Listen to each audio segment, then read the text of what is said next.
Kemudian selanjutnya langsung saja pada materi pokok kali ini.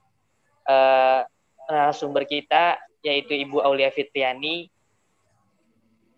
salah satu guru ataupun mentor dari SD Islam An-Nahl dan juga mengajar sebagai tenaga pendidik di Sekolah Alam Nature Islam Bekasi. Pada kesempatan kali ini akan membawakan sebuah tema ataupun topik tentang membangun komunikasi dengan anak di era pandemi. Maka dari itu, kepada Ibu Aulia Fitriani, waktu dan tempat saya persilahkan.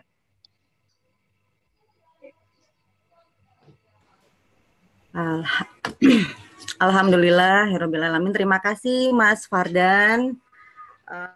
Sebelum saya buka dengan salam, boleh dibuka dulu videonya semuanya. Saya mau lihat dulu wajah-wajah ayah bunda sama guru-guru dari SD An-Nahl. Saya dari tadi sudah lihat, alhamdulillah dengan Ustadz Budi, Pak Andi sudah kelihatan, Mas Fardan. Di unmute dulu boleh nggak apa-apa, kita mau saling sapa semuanya, biar tambah semangat.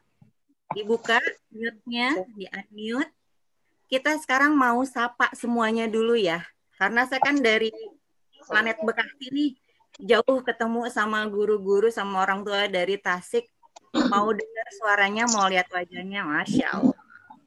Ada Ibu Malimau Malulana, ada Ibu Imaryama, Ibu Lenti, Alam Islami, Bapak Andi. Saya buka salam dulu. Assalamualaikum warahmatullahi wabarakatuh. Waalaikumsalam warahmatullahi wabarakatuh. Kita sapa dulu ya yang ada pada layar, kanan, kiri, belakangnya, enggak ada belakang, depan, bawah. Assalamualaikum Pak Kiki, Assalamualaikum Pak Andi, Assalamualaikum Mas Fardan, Pak Ibu Salim, semuanya Assalamualaikum. Boleh saling sapa semuanya. Oh. Enggak. Enggak. Kan tadi sudah dibuka sama hostnya. Masya Allah, ada keluarga. Assalamualaikum. Keluarga siapa ini? Masya Allah, sama-sama. Alhamdulillah, terima kasih. Nah, boleh di-mute lagi. Sofia. Boleh di-mute lagi sekarang.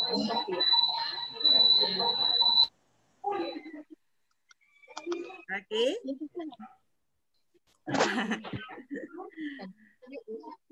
Wah, masih ada.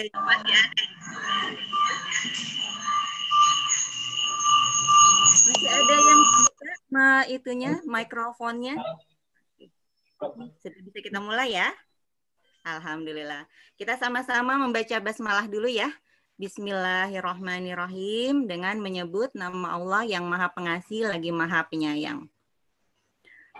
Untuk bisa berinteraksi, nanti ayah bunda bisa langsung ke chat saja biar kita bisa saling feedback. Oke, terima kasih. Alhamdulillah saya diberi kesempatan yang luar biasa sekali oleh Pak Anhar, dari Pak Anhar melalui Pak Andi, jauh-jauh ingin sama-sama tetap menimba ilmu walaupun di musim pandemi ini. Ini bahkan gebrakan buat saya sebagai guru Sani, karena di Sani pun, di sekolah di Bekasi pun kita perlu mengadakan yang semacam ini, yang parenting Zoom virtual seperti ini. Ini baru oleh SD An-Nahl. Kalau kemarin di Sani online, terdengar ini seksinya zaman sekarang ya. Melalui Zoom itu macam-macam, keluarga bisa kelihatan, pintu rumah, ada nenek bolak-balik, ada suara anak yang riuh, itu bagian dari sesuatu yang bisa kita nikmati di musim pandemi ini. Kita mulai dengan, tadinya saya bingung ditanya sama Pak Anhar mau apa materinya. Kemudian banyak sekali sih sekarang sebenarnya yang sudah mencoba memberikan parenting atau barangkali share bagaimana komunikasi di masa pandemi. Sebenarnya memang kalau komunikasi dari dulu memang seperti itulah adanya. Apalagi sekarang membangun komunikasi dengan anak di era pandemi. Kenapa kita sebut membangun? Kita sekarang mau sama-sama mengingat dulu. Kalau kita mau ada yang kita tanam untuk 1 tahun ke depan, kita akan menanam benih. Kalau misalnya kita mau menanam yang akan kita pakai di masa depan kurang lebih 10 tahun, kita akan menanam pohon. Tapi kalau kita mau menanam anak, memberikan pendidikan sama anak, itu bisa 1 abad. Bahkan pendidikan itu baru akan kelihatan di 30 tahun ketika anak sudah mendapatkan pendidikan. Artinya kalau anak-anak kita sekarang di SD, kita bangun sekarang komunikasinya, kemudian bangun karakternya, tumbuh kembangnya, kita baru akan lihat dia di usia nanti 30 tahun, 40 tahun seperti apa. Belum akan kelihatan sekarang. Terus dari tema ini, komunikasi dengan anak. Nah, ini dia yang harus kita benar-benar pahami. Apa sih anak itu? Bagaimana tubuhnya ketika dia menerima informasi yang mau kita sampaikan di masa sulit seperti ini? Bagaimana dia mencerna informasi di dalam otaknya? Bagaimana dia bisa mengembangkan informasi itu biar bisa menjadi sesuatu yang bisa dia gerakan untuk bisa bekerja? Itu banyak sekali yang harus kita pahami dari anak. Tumbuh kembang itu luar biasa ya. Barangkali semua guru-guru di Anahal juga sudah paham. Setiap hari sebelumnya 1 tahun yang kemarin kita bertemu dengan anak-anak dengan tingkah polanya. Kalau anak SD kelas 1 itu anak yang kompetitif. Nanti di kelas 2 dia lebih banyak terlalu moody anak-anak kelas 2 atau anak kelas 1 karena di usia restrukturisasi otak. Di kelas 3 nanti dia mulai udah kayak roller coaster nanti itu cara kerja bicaranya. Di 10 tahun nanti setiap perkembangan itu pasti akan ada yang akan ada yang berbeda dan akan kelihatan barangkali negatifnya, positifnya. Jadi kita sebagai orang tua itu harus paham, apalagi guru-guru harus paham anak kelas 1 mesti gimana tipikalnya, menghadapinya gimana, kalau ngomong gimana, bahasanya gimana. Itu runtutan yang panjang sekali kalau mau membangun dan kita belum akan lihat hasilnya sekarang. Jadi yang bisa kita nikmati sekarang adalah tingkah polanya di rumah dan bagaimana kita bisa membangun komunikasi tersebut. Kemudian di era pandemi, Masya Allah ya, kalau di SDI An-Nahl sudah mau mulai tatap muka ya Pak Andi ya. Saya buka chat deh biar kelihatan. Nah, An-Nahl sudah bersiap-siap. Kemudian kalau di Bekasi kita masih tetap menunggu keputusan dari Diknas. Di Bukit Tinggi juga sudah mulai ada yang kembali bersekolah gitu kan. Kita sudah hampir mau nanti Desember, Maret, April, Mei, Juni, Juli, Agustus, September, Oktober, November, Desember. 9 bulan kita di rumah semua di sana. 9 bulan kita ada di rumah. Ini kalau lagi melahirkan, kalau lagi masa kehamilan, ini udah siap-siap matang nih. Udah siap-siap mau melahirkan sesuatu yang baru. Jadi di era pandemi ini kita jadi kenal sekarang Zoom, kita jadi kenal virtual, kita jadi kenal apa lagi? Ada yang tahu? Daring. Ada yang tahu lagi? Ada yang mau bisa langsung ketik-ketik barangkali? Apa yang tren di masa pandemi ini? Google Classroom. Apa lagi? Boleh di unmute atau boleh di Google Meet. Nah, ada Google Meet tuh. Alhamdulillah Bapak Fardan. Oh, itu MC-nya ya, moderatornya. Ada BDR. Nah, apa itu BDR? Belajar dari rumah. Banyak istilahnya. Ada BDR, ada Google Meet. Ada apa lagi? PJJ, SFH, WFH. Jadi sekarang anak-anak pengennya jadi YouTuber. Karena kalau anak saya, karena terbiasa mengirimkan hasil pembelajarannya pakai video, dan itu kan banyak banget ya di handphone ya Bu Guru ya. Siapa di sini Bu Guru yang mengalami handphonenya hang? Boleh saya lihat angkat tangannya atau boleh ditulis ya saya. Terus kan kita coba ya supaya bisa. Nah, Ibu NPN. Maaf, soalnya nggak ada namanya di situ, jadi saya panggilnya jadi Ibu NPN. Yang handphonenya jadi lemot gitu kan, gara-gara ngumpulin tugas anak, foto, video, semuanya. Akhirnya kita coba bikin YouTube biar bisa terfile semua perkembangan anak. Jadi anak-anak, wah ini kayaknya peluang menarik sekali nih kalau jadi YouTuber katanya kan. Kemudian di era pandemi, jadi anak-anak di era pandemi itu seperti apa? Jadi sebenarnya ini judul yang bikin saya deg-degan gitu. Kalau misalnya cuma 2 jam itu kayaknya nggak mungkin, Bu. Soalnya untuk tahap tumbuh kembang aja di sekolah itu bisa 3 hari. Dari mulai 0 sampai 2 tahun, 2 tahun ke 3 tahun, 3 tahun ke 6 tahun, 6 tahun ke 11 tahun, 11 tahun sampai 18 tahun itu butuh 3 hari. Ini kalau misalnya mau dijabarkan dalam waktu 1 jam atau barangkali 2 jam, agak ketar-ketir, takut saya salah sampai informasi. Saya bisa share screen ya, Pak Admin. Bapak adminnya siapa ya? Oh iya, boleh Bu. Bapak Arafat ya, saya coba buka share screen ya, mudah-mudahan saya nggak gaptek. Maklum ibu-ibu tuh agak-agak gaptekan. Ya, silakan Bu. Nah, saya coba ya. Sudah muncul belum, Pak? Sudah? Sudah kelihatan Ibu-ibu? Sudah, Bu. Alhamdulillah. Maklum gaptek, kalau ada yang muncul baru-baru akibat dari pembaharuan itu suka bingung. Nah, kita mulai pendidikan kembali pada orang tua. Di sini sekolah Anahal kemarin sama orang tua bagaimana hubungannya? Baik-baik saja. Alhamdulillah baik saja. Ini seperti yang ada di surat 66 ayat ke-6. Mau tidak mau di masa pandemi kita mengembalikan anak ke orang tuanya. Kita kasih apa? Guru-guru. Kita kasih RPP. Kita kasih apa lagi? Di Anahal kasih warkat pembelajaran juga kah ke orang tua murid? Saya belum lihat angguk. Oh iya. Kemudian kita kasih, bahkan kita buka komunikasi ya. Seharusnya kita kerja itu cuma 10 jam atau 8 jam. Sampai malam masih ada guru-guru yang menerima komplain atau informasi dari orang tua. Masih, Masya Allah. Selamat Hari Guru. Anyway, hari ini Masya Allah.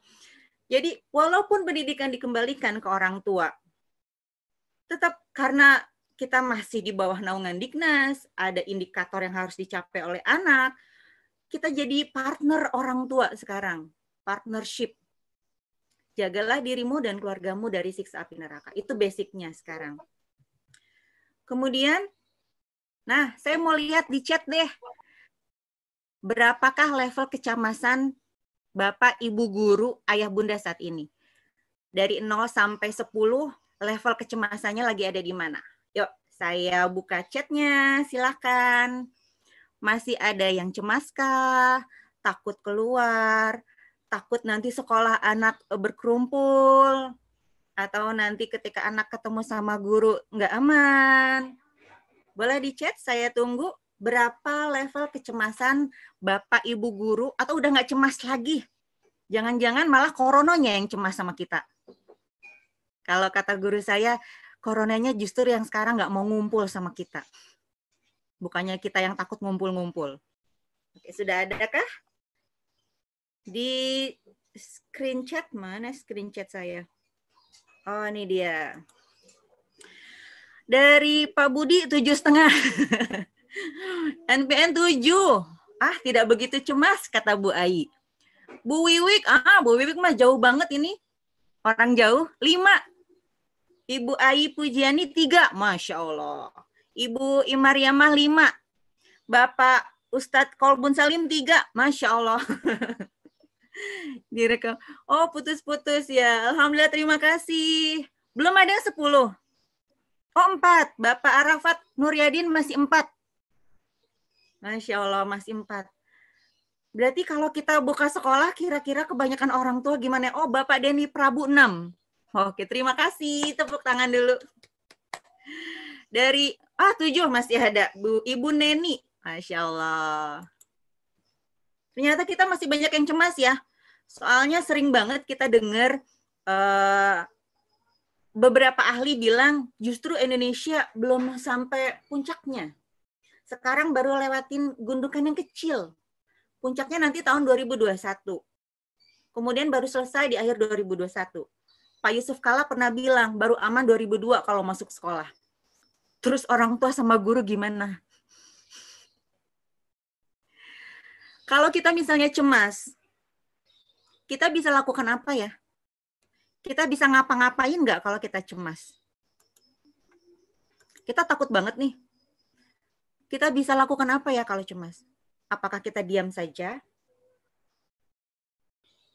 Mesti bagaimana? Apakah ketika kita cemas kita bisa bergerak? Atau kita mesti naik dulu? Kalau 7,5 sudah mulai aman ya? Udah hampir 10. Nggak apa-apa, Bu. Sama yang pembicaranya juga kadang-kadang gaptek, jadi agak gemeteran gitu kalau takut megang-megang. Kalau misalnya sudah 7,5, kita mulai bisa bergerak. Mau lakukan apa? Yang dilakukan oleh Pak Andi Nurfalah dengan jajaran gurunya hari ini mengadakan Zoom Parenting ini sudah berada di level 5-10. Udah mau mulai bergerak lagi. Semangat lagi. Kita bangun lagi pendidikan anak-anak. Tapi kalau masih di bawah 0-5, apakah kita bisa bergerak? Tenaga lemah, pikiran lemah, lemes aja, nggak punya duit misalnya kan. Nah, supaya kita bisa bergerak. Oh, makin besar kalau gitu 9 deh, Bu. Semangat, Pak. 9. Mesti gimana biar bisa sampai 10, 9, 10? Ada gambar apa ya? Ada gambar ada 2 gambar. Iya, boleh di-chat. Ada 2 gambar. Gambar gajah. Ya. Gajah sama ember, panci.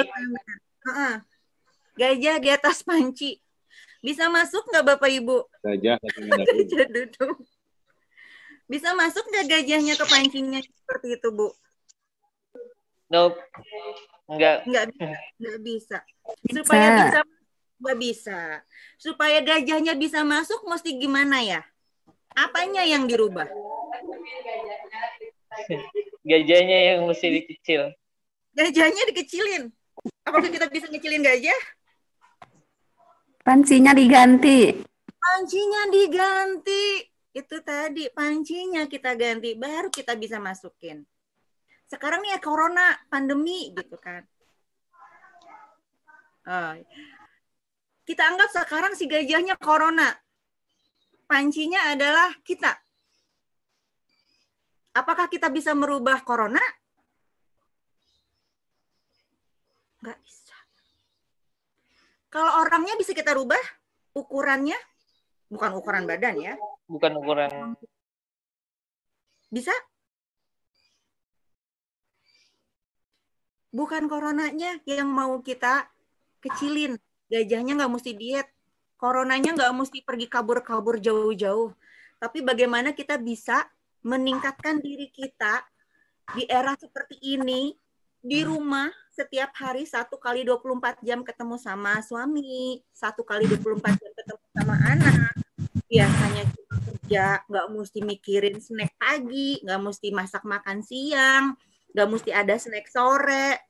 Jadi bagaimana kita bisa meningkatkan diri kita, size of person-nya, biar bisa sampai di level antara 5-10. Kalau sudah 5-10, kita bisa lakukan apa aja. Zaman sekarang justru banyak yang muncul ya.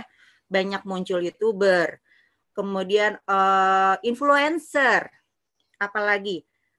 Ibu-ibu sekarang karena sering di rumah jadi sering masak, jadi jualan makanan. Ada lagi yang senang-senang barangkali bergerak.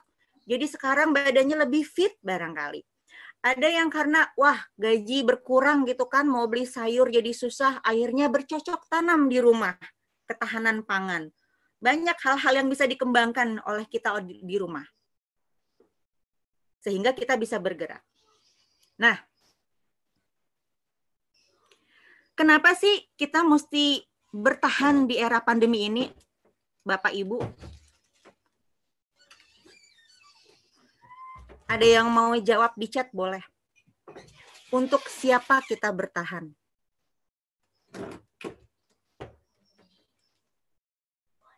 Ada yang bisa chat? Untuk siapa kita bertahan? Kita mulai bertahannya dari bulan Maret. Bagaimana bisa bertahan? Kenapa sih penting banget membangun komunikasi di rumah? Emang ada tujuan apa, Ayah Bunda? Punya visi dan misi apa? Boleh sambil di chat. Untuk siapa sih kita hidup? Kenapa sih kita mesti baik-baik sama anak? Kenapa sih kita mesti kerja sama yang baik sama guru-guru? Buat siapa?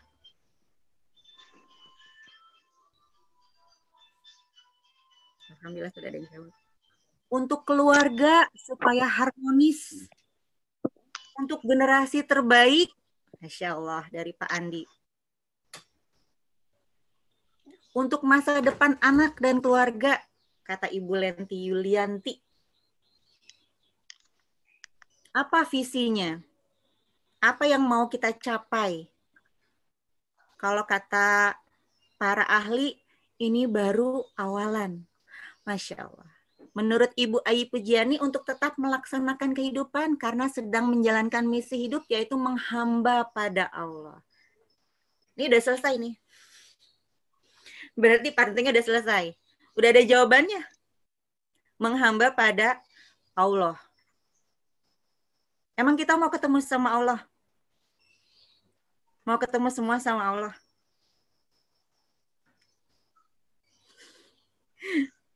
Mau ketemu sama Allahnya di mana? Belum ada yang chat. Tadi kan menghamba sama Allah, ketemu sama Allahnya di mana? Di dunia aja? Di surga. Di surga ketemu sama Allahnya. Sama siapa? Sama siapa aja nanti di surga? Mau ketemu sama siapa aja di surga? Di akhirat dengan keluarga. Dengan keluarga.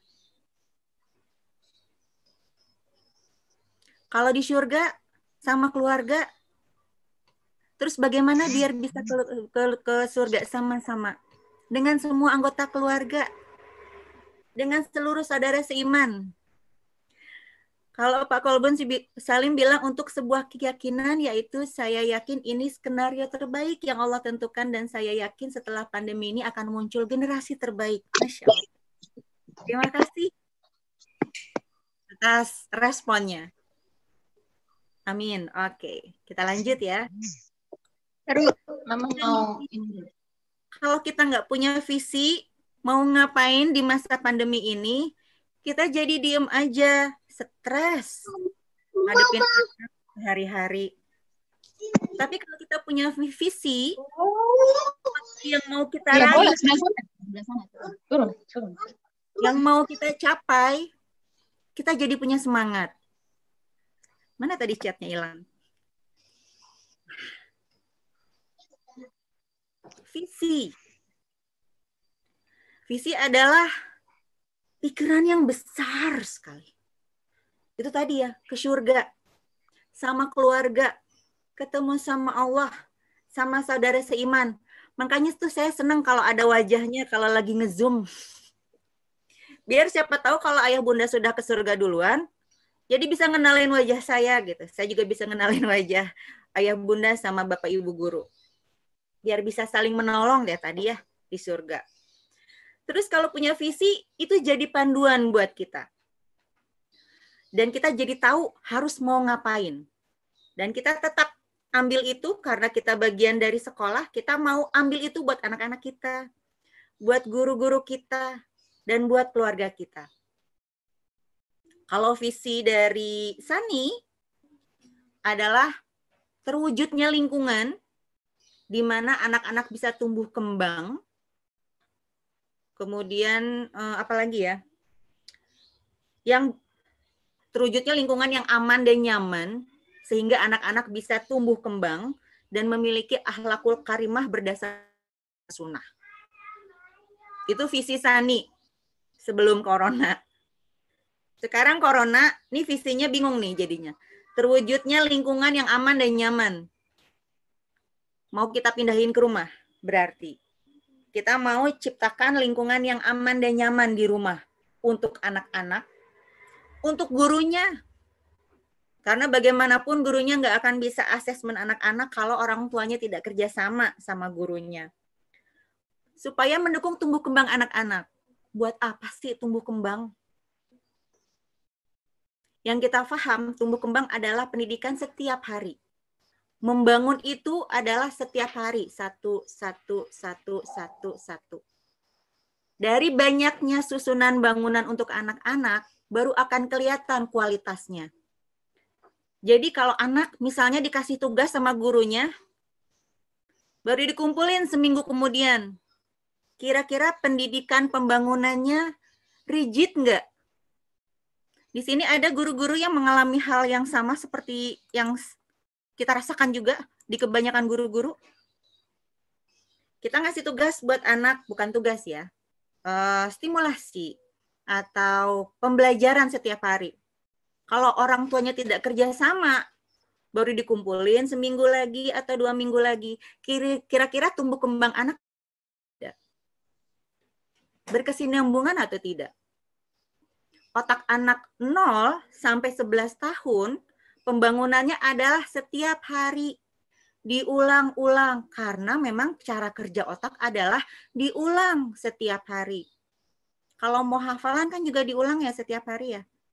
Diulang. Kalau tiba-tiba jeder, kayak mahasiswa, sistem SKS, ada sambungannya nggak di otak anak? Itu tadi. Jadi ada yang mau kita capai buat anak-anak kita. Mana mungkin ke surga kalau anaknya misalnya tidak paham hafal Quran, tidak paham adab sama orang tua, tidak paham bagaimana bisa menyelesaikan tugasnya di bumi ini, mulai dari tugas dia sekolah. Dan untuk keluarga. Jadi, kenapa disebut visinya kita mau tetap raih untuk karena ya, karena guru buat anak prinsipnya adalah ada 3. Orang tua di rumah, guru di sekolah, dan lingkungannya. Jadi kalau ada yang salah sama anak, ibu, anak saya tantrum terus. Ibu, anak saya nggak mau. Jadi yang harus diperkaya sekarang siapanya? Gurunya berusaha nih. Berarti orang tua harus berusaha juga memperkaya diri. Karena dari guru yang benar, anak belajar benar. Dari guru yang salah, anak jadi belajar salah. Dari guru yang miskin pengetahuannya, anak belajar sedikit. Dari guru yang kaya pengetahuannya, anak jadi banyak belajar, anak jadi senang belajar. Itu tadi kenapa guru dan orang tua harus bersinergi.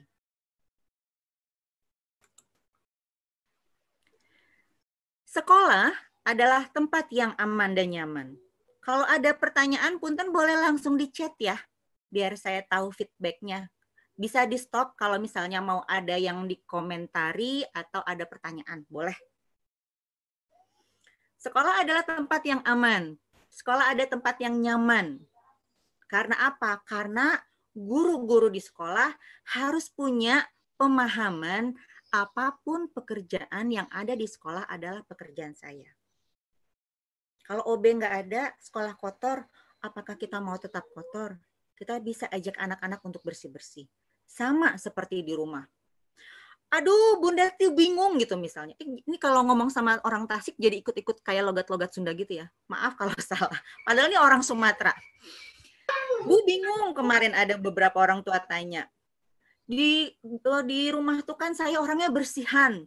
Tapi anak-anak itu kan belajar setiap hari, rumah jadi kotor. Itu tadi, kita mulai mengikuti seperti apa yang gurunya lakukan di sekolah. Kita ajak anak-anak untuk bisa bersih-bersih. Kadang-kadang suka ada ya di tugas guru kemarin kalau di Sani itu life skill namanya. Jadi setiap hari Jumat atau ketika sedang review, itu anak-anak biasanya akan diberikan life skill oleh gurunya setiap hari. Visi adalah kumpulan kata yang gampang dipahami tanpa perlu kalimat panjang. Kalau Muslim, saya sering dengar banyak banget adalah berkumpul dengan keluarga di surga. Tinggi banget itu. Udah ultimate. Udah gold banget. Kalah deh visi misinya Sani. Nanti bisa share juga guru-guru Anahal, visi Anahal seperti apa. Supaya orang tua paham apa yang mau dikembangkan oleh sekolah. Mesti bagaimana, karena ada panduan tadi dari visi. Kemudian selanjutnya, setelah paham visi, misinya belum ya? Jangan marah-marah. Misinya, kalau di Sani ada 3. Ya. Wujudnya lingkungan yang aman dan nyaman, dengan tumbuh kembang, dengan akhlakul karimah. Jadi kita punya misinya 3. Kalau visi tadi adalah pikiran yang besarnya, kalau misi berarti senjatanya. Tadi misinya Ibu siapa tadi ya di chat? Misinya adalah bagaimana bisa mengantarkan keluarganya ke surga. Misinya di Sani, kalau sekolah kami di Bekasi, Islamik, karena tadi pakai standar Al-Quran sama Sunnah. Kemudian growth itu adalah tumbuh kembang. Kalau tumbuh kembang berarti itu kaitannya sama teori-teori yang bejibun itu. Teori perkembangan otak, neuroscience, teori 11 sistem tubuh, teori multiple intelligence, teori 7 essential life skill, teori komunikasi, itu banyak banget runtutannya. Jadi untuk growth aja, untuk senjata si visi tadi, itu teorinya banyak. Kemudian ada shelter. Shelter itu seperti tempat penampungan yang aman. Jadi ada shelternya, tempat yang nyaman. Nah di rumah supaya nyaman bagaimana? Lantainya bersih, rumahnya bersih misalnya kan. Terus apalagi? Tempat belajar yang kondusif. Banyak ya seperti itu. Shelter. Dan itu kita pindahkan lagi sekarang di rumah. Jadi setiap pagi kerjaan saya beberapa kali menjelang buka kelas untuk anak SMA 2, anak SD 1, itu ruang tamu dibersihkan, pojok depan untuk anak SMA, ruang tengah untuk anak SMA kelas 1, meja belajar untuk anak SD. Jadi ruangan tengah saya itu ada untuk kelas SD sama SMA, termasuk saya yang sambil bekerja. Dan supaya aman, di hari itu, supaya nyaman, itu semuanya harus kita siapkan. Mulai dari malam, dari pagi, beres-beres, itu berlanjut setiap hari. Sama seperti pendidikan. Karena pendidikan adalah bagaimana menyambungkan knowledge di otak anak setiap hari, supaya tambah tebal, tambah tebal, tambah tebal. Kemudian kita pahami filosofi hidup kita seperti apa. Apa filosofi? Ada yang pernah bilang ketika saya sharing kemarin, filosofi adalah value, nilai-nilai kehidupan. Benar, salah. Kemudian kita pahami, who am I? Siapa saya? Kalau kita sudah paham siapa saya, sepertinya akan lebih mudah untuk memahami kondisi sesulit apapun. Saya adalah ibu, saya adalah guru, saya juga teman untuk anak-anak, saya juga guru, saya juga anak dari ibu saya juga tante dari keponakan saya adalah saudara perempuan dari adik saya adalah ipar dari adik ipar saya adalah tetangga dari tetangga saya, banyak identitasnya. Kalau kita sudah paham identitas kita, kemudian ibu tuh kayak gimana? Guru tuh gimana sih? Segala macam perangkatnya, apakah kita masih bisa akan tersesat untuk bisa melanjutkan misi kita? Ada yang mau share barangkali di sini apa definisi ibu? Sebagai ibu guru di rumah, sebagai mama guru di rumah, sebagai bunda guru di rumah. Boleh sambil tulis? Kalau dengar suara saya terus, nanti seperti lagi dengerin radio. Saya dulu pernah siaran di radio. Ayah Bunda. Ya, bisa ditulis. Apa sih ibu di rumah? Ngapain sih ibu di rumah? Biar paham identitas kita seperti apa. Kalau saya sebagai ibu guru, udah pun saya yang nyuci baju, nyiapin masakan buat anak-anak, setting tempat buat anak SD, bejibun tugasnya. Kita lanjut ya. Kalau visi sekolah dengan visi rumah dengan keluarga sudah sama, kita bisa jalan bareng. Sekolah mau kasih apa aja, orang tua siap. Orang tua kasih informasi apa aja, sekolah respon. Kita bisa berbarengan sama-sama. Karena udah tahu masing-masing identitasnya. Tapi kalau masih ngeluh, iya nih bu gurunya nggak ngerti. Iya ya, kalau ibu itu ya nggak bisa ninin anaknya, itu banyak banget. Kalau sering seperti itu terjadi, maka visi sama misi sekolah akan sulit dicapai.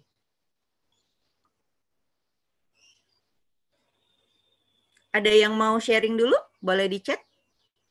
Saya sambil bicara, boleh? Kemudian, bagaimana belajar menyenangkan? Tadi pendidikan udah dikembalikan ke rumah. Kasih semuanya ke ibu sama ayah. Sampai kami gurunya bingung di sekolah. Nanti asesmennya gimana ya? Bikin rapotnya gimana ya? Karena biasanya kalau di SANI itu kita ada konsultasi kurikuler domain per 3 bulan. Kemudian ada pembagian raport. Itu juga ada raport 18 sikapnya. Kalau di Diknas kalau nggak salah 18 karakter ya. Kalau di SANI kita 18 sikap itu satu anak itu narasinya akan berbeda sama anak lain. Jadi memang nggak banyak sekolah kami terima anak, cuma 10. Itu pun gurunya udah capek. Karena satu anak narasinya beda-beda. Kalau 18 sikap misalnya mutu, berarti rapor tentang mutu anak itu gimana? Oh, si Ananda ini sudah bermutu melakukan ini, bermutu itu, beritu. Dan itu nggak ada aplikasinya. Kalau ada aplikasinya kan seperti yang dipakai beberapa sekolah dari Diknas itu kan bisa langsung tinggal klik aja ya nama anaknya. Tapi kalau yang dilakukan oleh guru-guru SANI itu, kalau raport 18 sikap itu setiap anak beda-beda. Bagaimana kita bisa belajar menyenangkan di rumah? Belajar menyenangkan berarti kita mau stimulus otak apanya? Saya mengenal wajah-wajah dari guru-guru Anahal ini semua pembelajar. Termasuk beberapa peserta juga. Apalagi Ustadz-Ustadznya, Ustadz Kolbun Salim. Sama Ustadz Andi. Saya lihat track recordnya ini pembelajar luar biasa. Minder sih sebenarnya. Apalagi kalau sudah bicara tentang neuroscience. Belajar menyenangkan berarti kita mau menstimulus otak belajarnya, otak berpikirnya.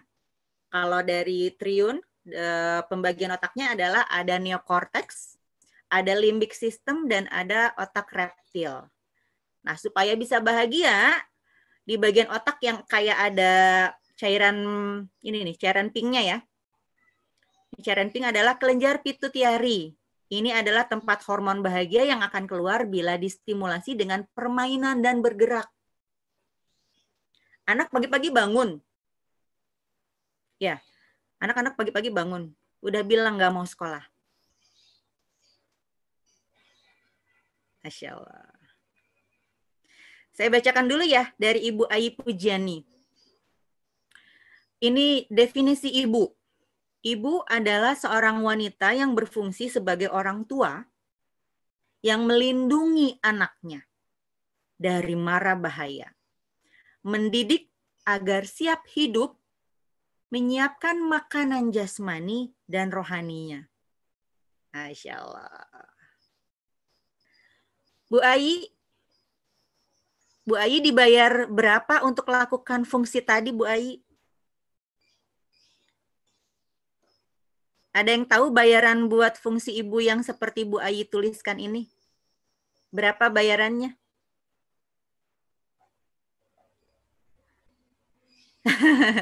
Bayarannya surga, Masya Allah. Siapa yang bayar? Suami? Yang bayar siapa? Allah, Masya Allah. Yakin sama janji Allah, Allah yang bayar? Ada keyakinan?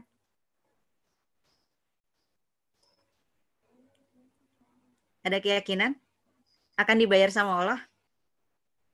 Ah, yakin. Terima kasih Bu Ayi. Alhamdulillah. Dan untuk bisa punya fungsi yang tadi, ibu-ibu yang melindungi mara bahaya dari anak-anaknya, kita harus paham apa yang harus kita stimulus dari anak. Ini nggak cuma anak-anak ya, orang dewasa juga. Jadi kalau misalnya kita mulai pagi-pagi dengan bergerak sama anak, senam, atau menyapu bareng-bareng, ngepel, atau jalan pagi sekarang ya. Oh, sekarang lagi tren naik sepeda. Ikut juga. Ikut naik sepeda juga. Naik sepeda bareng, maka akan keluar hormon pituitari tadi, kelenjar pituitari tadi. Kalau sudah bahagia, akan lebih mudah nanti menghadapi anak. Karena anak itu sebenarnya gampang. Sebenarnya. Gampang-gampang susah. Emosi dasarnya cuma ada yang gambar ini doang. Si pemarah, si takut, si bahagia, si senang, si sedih, dan si sebal. Disgusting. Cuma ini doang emosi dasarnya. Itu sebabnya kalau di TK biasanya kita ada pembelajaran tema emosi atau belajar mengenali emosi diri. Marahkah, sedihkah? Jadi wajah gurunya mesti akurat. Kalau lagi senang wajah gurunya senang. Wajah gurunya marah, ya kalau marah sih jarang ya. Kalau anak TK. Kalau marah biasa kita hanya gunakan bahasa. Bu guru marah kalau kamu lakukan itu. Bu guru, jadi kita kasih harapan ke anak-anaknya. Bu guru berharap kamu bisa ini. Atau ketika anak-anak kecil itu kan gampang banget ya. Dari bahagia ke marah. Dari marah tiba-tiba langsung takut. Gurunya bisa bahasakan, oh kamu lagi marah ya. Karena mainan kamu diambil temanmu. Hanya itu. Tapi kalau pada orang dewasa, nah ini dia. Kalau pada anak-anak, misalnya kesel sama anak kayak ibu-ibu, istighfarnya itu lebih sedikit daripada sama orang dewasa. Termasuk sama suami. Sama anak-anak, saya beberapa kali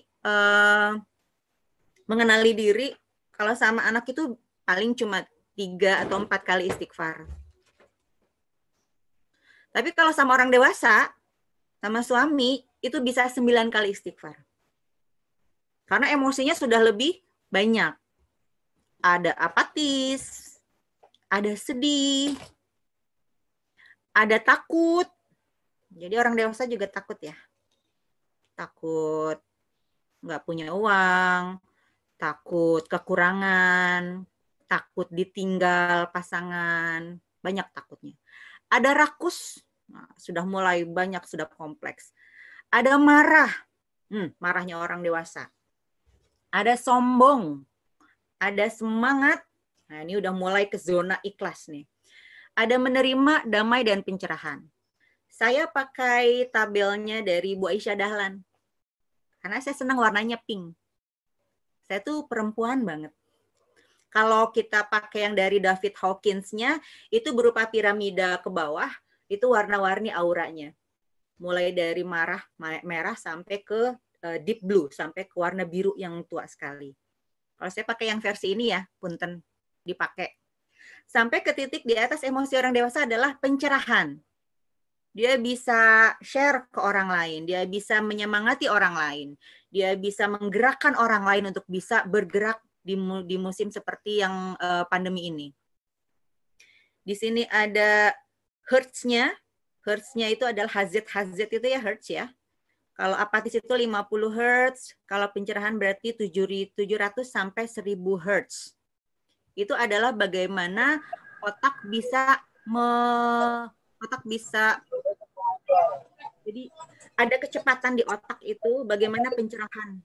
Jadi kalau di otak itu ada sel bersambungan, itu sebenarnya kalau dilihat itu seperti Masya Allah. Nah, kalau pencerahan lebih cepat, lebih positif. Ada apa? Ada anak saya mau dengar. Kemudian kalau emosi orang dewasa tadi, itu sebabnya bisa naik, bisa turun kapanpun. Dan kalau naik, kalau misalnya orang dewasa atau anak-anak diberikan kata-kata yang membangun, kata-kata semangat ya kakak, sabar gitu kan, dia kecepatannya lebih cepat.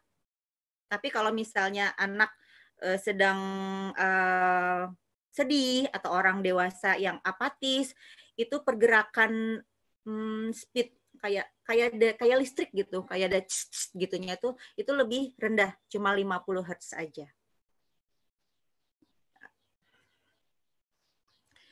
Terus kita mau ngapain di rumah?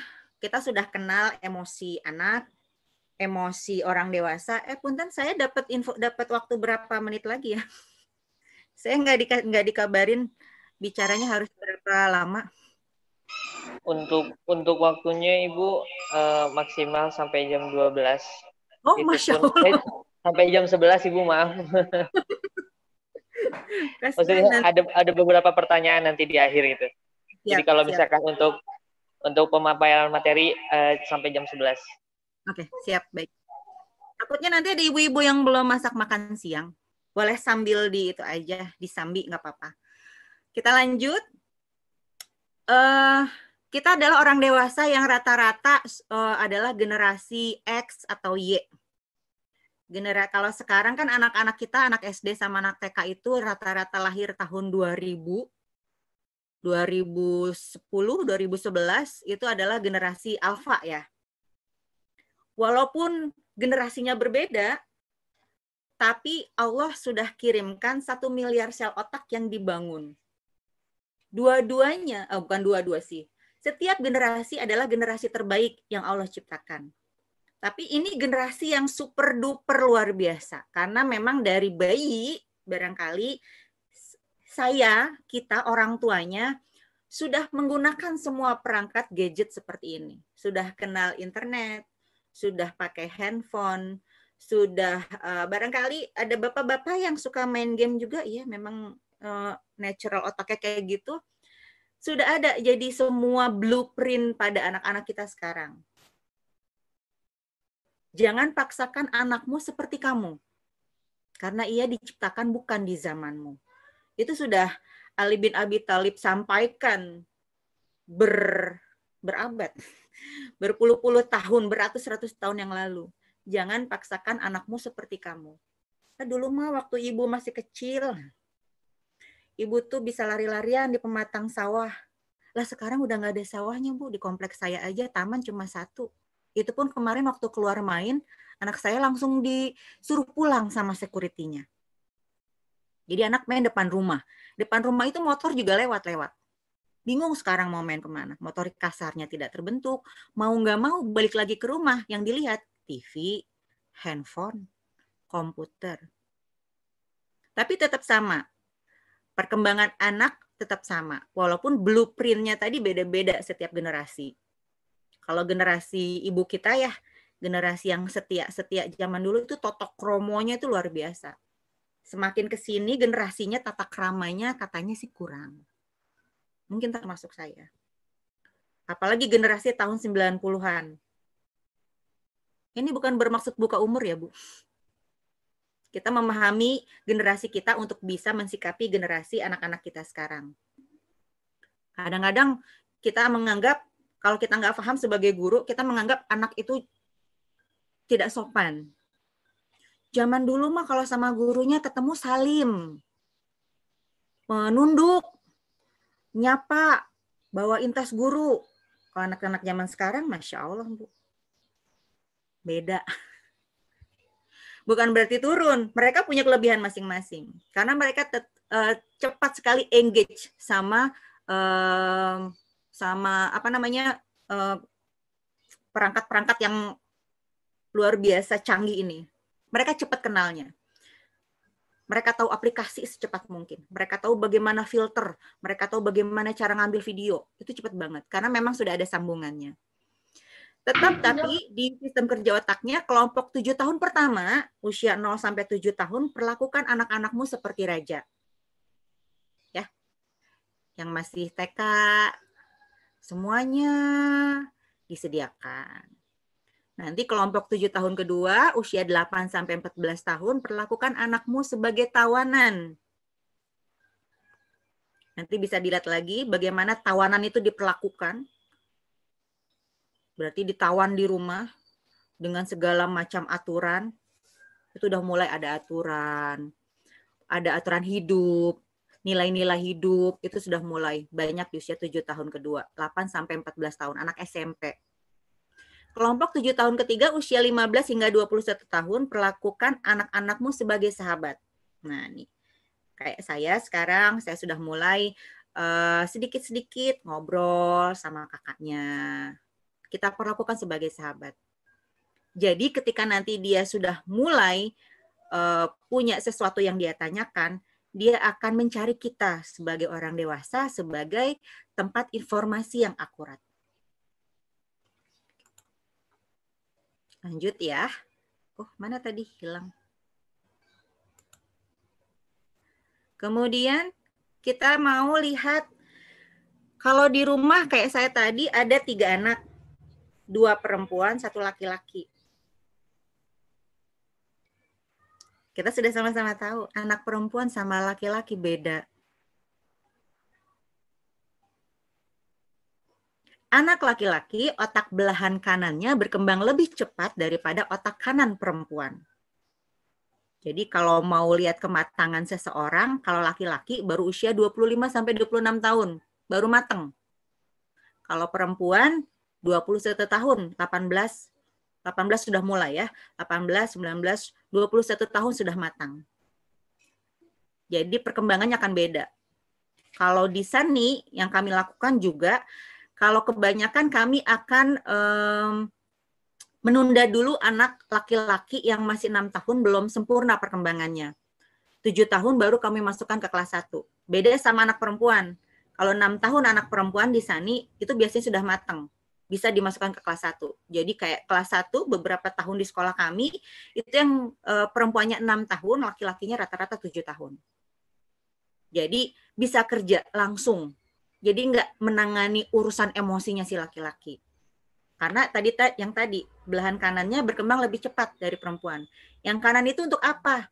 Proses kreatif, inovatif, intuitif, visioner, imajiner. Kemudian risk taker, atau bisa mengambil segala macam resiko. Makanya kalau sama anak laki-laki, kalau main ya luar biasa. Tiba-tiba naik di tangga lengkung sambil berdiri, tiba-tiba gelandutan di ayunan misalnya. Gitu, karena otak kanan dia yang bekerja.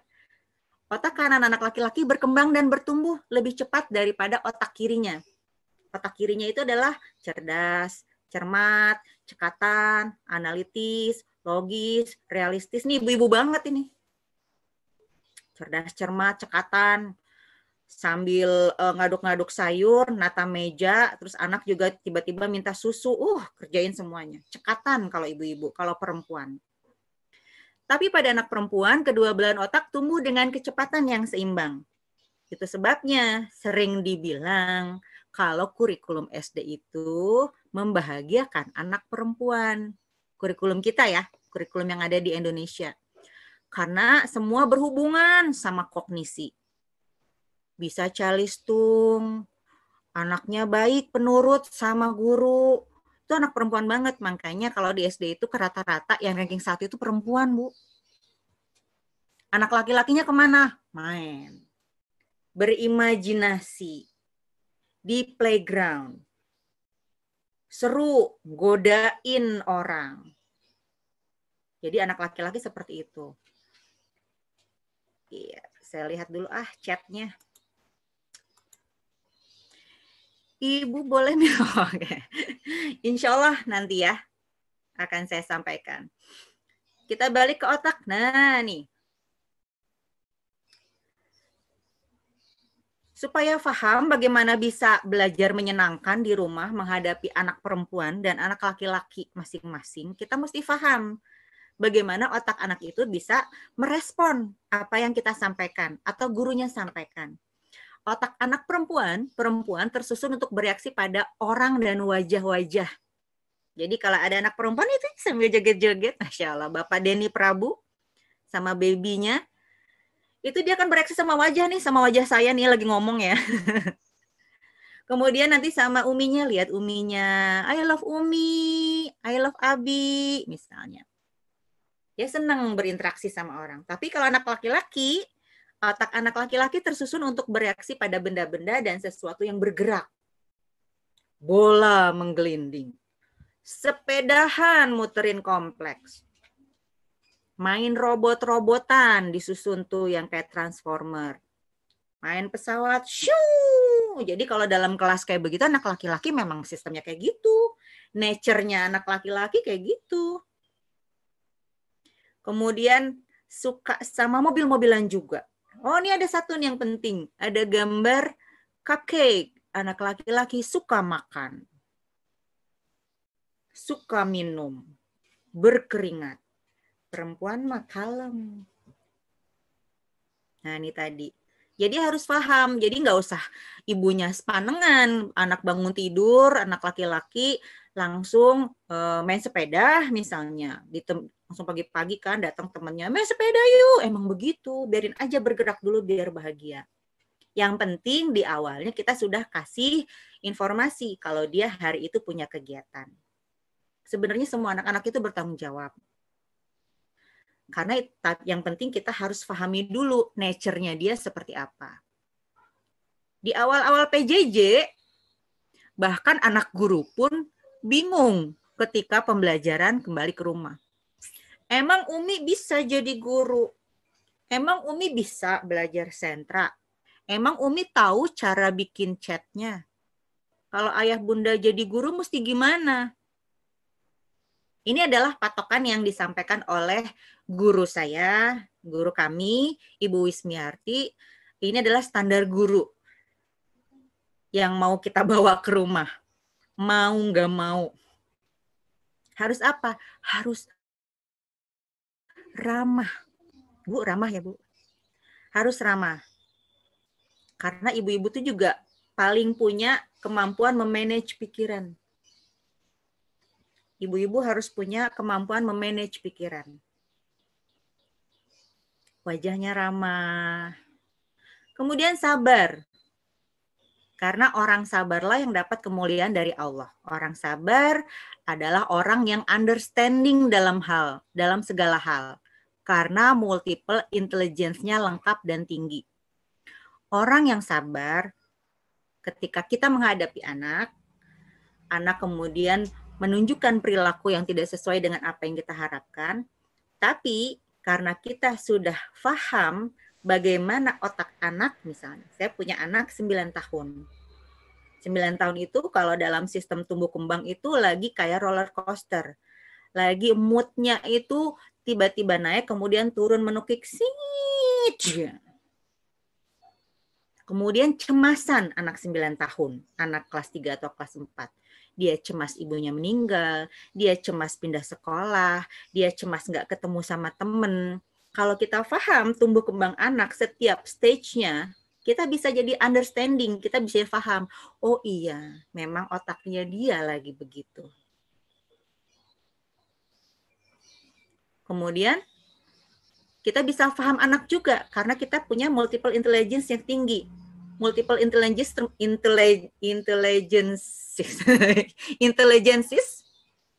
atau 7 kecerdasan jamak.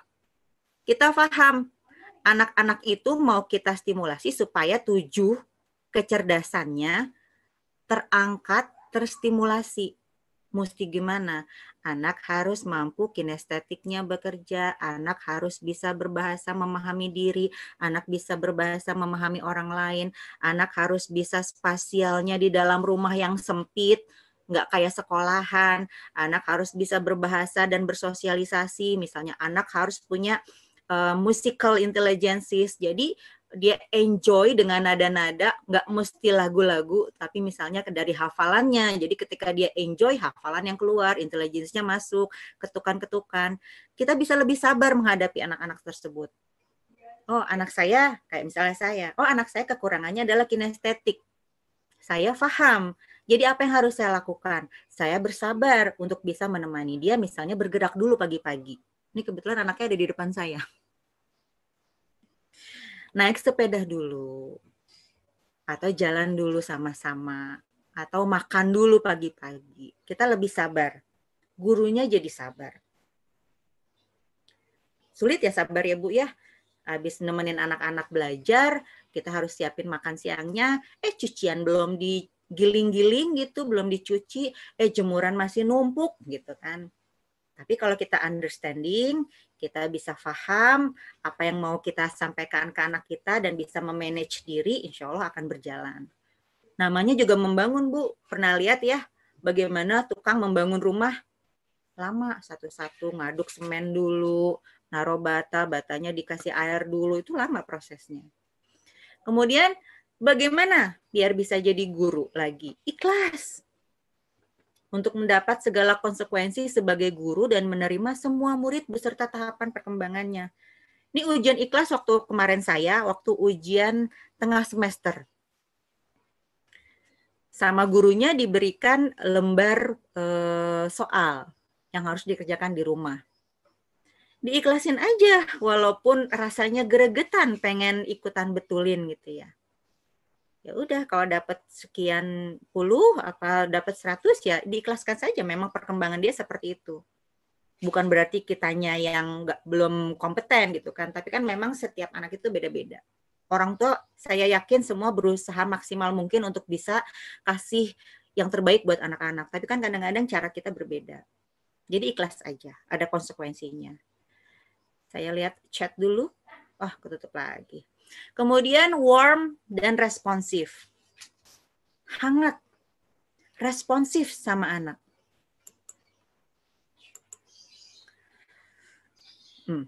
Sebelum saya lanjutkan, saya lihat dulu ya. Ibu Afnan, bagaimana kalau yang lebih aktif dan imajinatif termasuk banyak akal dan juga isengnya ada pada anak perempuan, termasuk bisa dikategorikan bagaimana? Ada beberapa anak perempuan yang kita bilang itu tomboy. Itu ada tombolnya. Jadi kalau anak usia 0 sampai 6 tahun itu susunan otaknya itu sama semua, baik laki-laki atau perempuan. Nanti akan berbeda sekali di usia 7 tahun, di usia SD. Tapi kalau masih dari kecil sampai TK itu sama kayak laki-laki perkembangannya. Walaupun nanti baru akan melejitnya itu setelah di SD nanti. Jadi kalau anak perempuan di TK itu sama kayak laki-laki.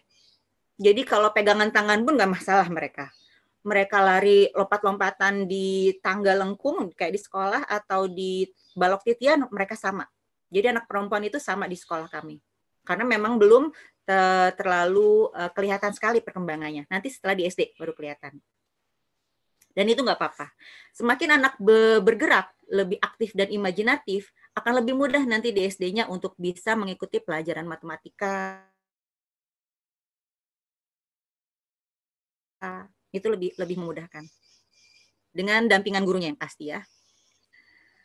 Kemudian jika anak bangun tidur suka ujuk-ujuk marah. Kadang-kadang baru move on jika sudah lama. Bagaimana tips mengatasinya? Usianya 6 tahun 8 bulan. Nah, kita pahami usia 6 tahun itu usia restrukturisasi otak pertama. Ada peluruhan di sel-sel otaknya yang tidak terbangun di usia 0 sampai 6. Kan kalau 0 sampai 2 adalah penyambungan, 2 sampai 6 adalah penebalan, terus ada yang nggak disambung. Kan Allah kasih satu miliar ya, yang kita sambung cuma beberapa ratus juta misalnya. Nah yang nggak kesambung tadi akan luruh. Nah jadi rata-rata anak-anak 6 tahun 8 bulan itu lagi moody banget, sensitif, kemudian sudah mulai ada kompetitif, kemudian dia sudah pandai memanipulasi sesuatu, atau memanipulasi itu bukan artian konotatif ya, bukan arti yang negatif. Tapi suatu keadaan dia bisa manipulatif untuk menyelamatkan dirinya. Kayak misalnya kita kalau orang dewasa sering melabel anak mulai bohong ya. Padahal itu kan bagian dari sistem kerja otak dia. Dia mau aman. Dia mau dia punya standar gurunya itu adalah base model. Jadi kalau anak SD itu kelas 1, untuk anak SD kelas 1, guru itu adalah model utama. Mulai dari mungkin kalau perempuan dilihat dari bagaimana cara pakai jilbab, pakai kaos kaki apa enggak. Kalau laki-laki kita dilihat rambutnya rapi apa enggak, pakai pomade apa enggak misalnya. Badannya wangi apa enggak, bajunya necis apa enggak, itu anak-anak itu akan ngelihat banget. Dan mereka sekarang nggak ngelihat itu di gurunya, karena harus pandemi. Berarti dia lihat kita orang tuanya. Kalau pagi-pagi orang tuanya mungkin belum siap menghadapi anak, kemudian anak tiba-tiba ujuk-ujuk marah, kita lihat dulu apa yang membuat dia marah. Tapi itu tadi, kalau 6 tahun 8 bulan itu, kalau di tahap tumbuh kembang 6-7 tahun itu adalah extremely moody. Ekstrim banget moody-nya. Dan baru move on. Oh, alhamdulillah move on. Jika sudah lama, anak butuh waktu. Anak baru bisa move on. Kan tadi kita mau membangun komunikasi ya. Marah itu bagian dari komunikasi dia melalui emosinya. Komunikasi kan cuma ada 2. Mau regulasi diri sama mau kasih informasi. Anak-anak itu kan belum paham, belum banyak sambungan otaknya, knowledge-nya. Jadi dia meregulasi dirinya.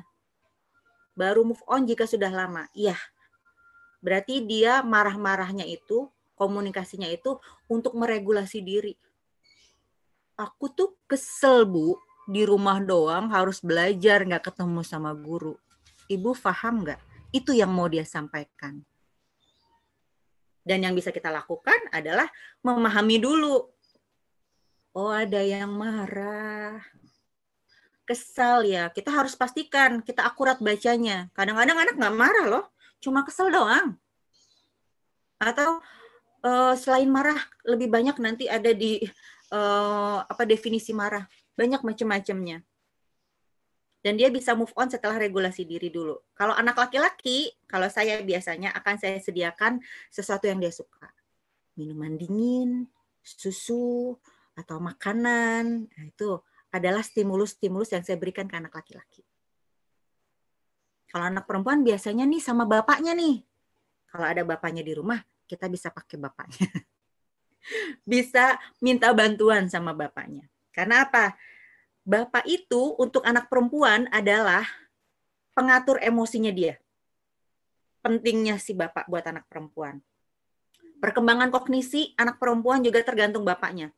Bagaimana bapak bisa menenangkan si otak anak perempuan. Itu anak perempuan kalau sama bapaknya udah gampang, tinggal kasih aja. Kemudian bisa belajar hubungan yang sehat kalau anak perempuan ya. Jadi minta bantuan aja sama bapaknya. Kalau si anak umur 6 tahun 8 bulan. Kalau anak laki-laki tadi, kalau dari saya biasanya saya kasih makanan, minuman, atau barangkali biarkan dia dulu aja main sama mainannya atau bergerak dulu. Kalau di sekolah pun kan biasanya kan kita sebelum belajar kita senam dulu ya, atau jalan-jalan, atau games dulu sama gurunya gitu. Jadi orang tua bisa lakukan itu di rumah. Gerak dulu, keluar pituitari, baru bahagia. Kalau anak perempuan yang ujuk-ujuk marah, misal bangun pagi, kasih aja ke bapaknya. Mudah-mudahan bapaknya paham. Ada lagi nggak sih tadi di atas? Oh, ini dia. Oke, dah. Saya lanjutkan ya. Kalau bunda sama ayah jadi guru. Sudah tadi, kemudian guide, bukan bos. Jadi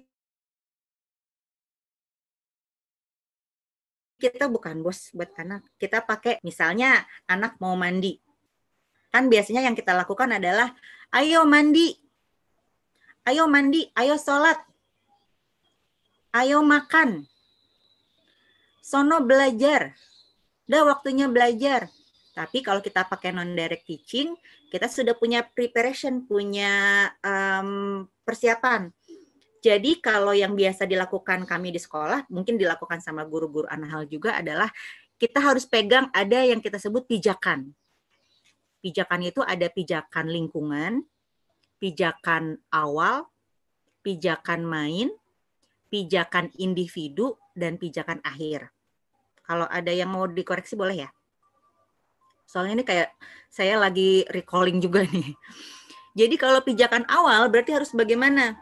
Pijakan lingkungan. Pijakan lingkungan, ibunya di rumah sudah siapkan kelasnya, tempat bermainnya, tempat belajarnya, makanannya. Aduh berat banget terus tugas ibu. Tapi kan yang bayar Allah nanti ya. Kemudian harus siapkan apa lagi tuh? Macam-macam ya. Namanya pijakan lingkungan. Lingkungannya dikondisikan dulu. Disediain alat tulisnya misalnya. Kemudian ada pijakan awal. Pagi-pagi biasanya saya akan tanyakan sama anak saya. Atau saya akan kasih informasi sama anak saya. Hari ini kita mau 2 sentra. Pertama adalah sentra math. Yang kedua adalah sentra imtak misalnya.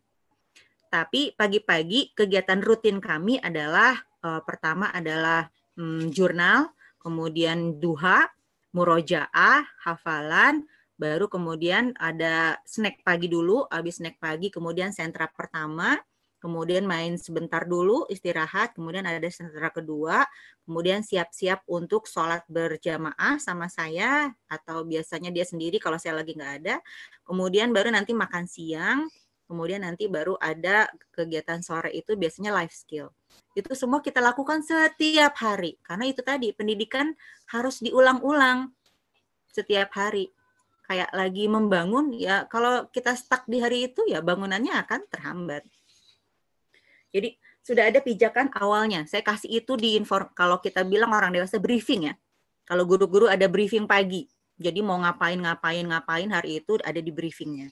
Kemudian ada pijakan mainnya. Jadi ketika anak sudah melakukan kegiatan, sambil dia bekerja, sambil dia main, saya akan sampaikan harus begini, harus begini, harus begini. Kemudian ada pijakan akhir. Kalau sudah selesai kegiatan, ada yang harus diberes-beres, harus ada yang difoto, harus ada yang di video barangkali, harus saya edit dulu, itu semuanya sudah mencakup. Jadi itu tadi, saya bisa kasih dia non-direct teaching. Jadi di awal, saya sudah kasih informasi sehingga saya nggak akan jadi bos buat dia. Tapi jadi pemandu, jadi gurunya sama dia. Saya dampingi dia untuk bisa sukses di hari itu. Dan harus apa guru? Harus cerdas. Yang namanya komunikasi itu kan seperti seni ya Bu, Pak, Bu Guru. Hari ini ngomong begini sukses sama anak, besok belum tentu. Jadi terus perkaya diri dengan berbagai macam ilmu-ilmu. Kadang-kadang Allah kasih hidayah atau kasih ilham buat Bu Guru. Kalau udah mentok banget gitu kan sama anak, astagfirullahalazim, ini mesti gimana. Kadang-kadang Allah kasih ilham. Oh harus gini sama anak. Kalau belum sukses kita bisa ulang lagi. Kemudian kreatif. Alhamdulillah sekarang orang tua udah pada kreatif. Saya sebagai guru di sentra balok buat anak TK,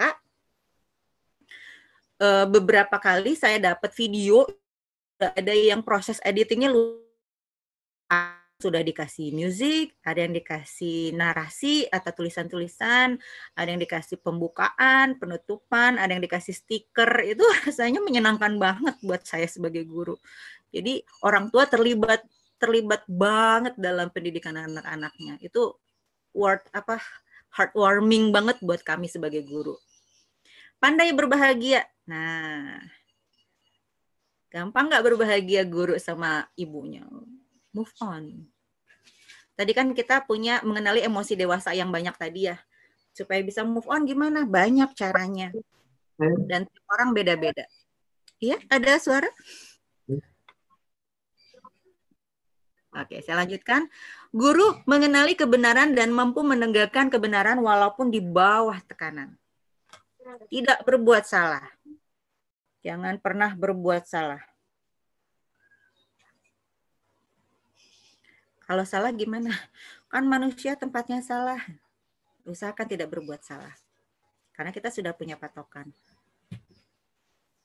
Harusnya guru kayak gitu. Imajinasi tinggi serta working memory yang kuat.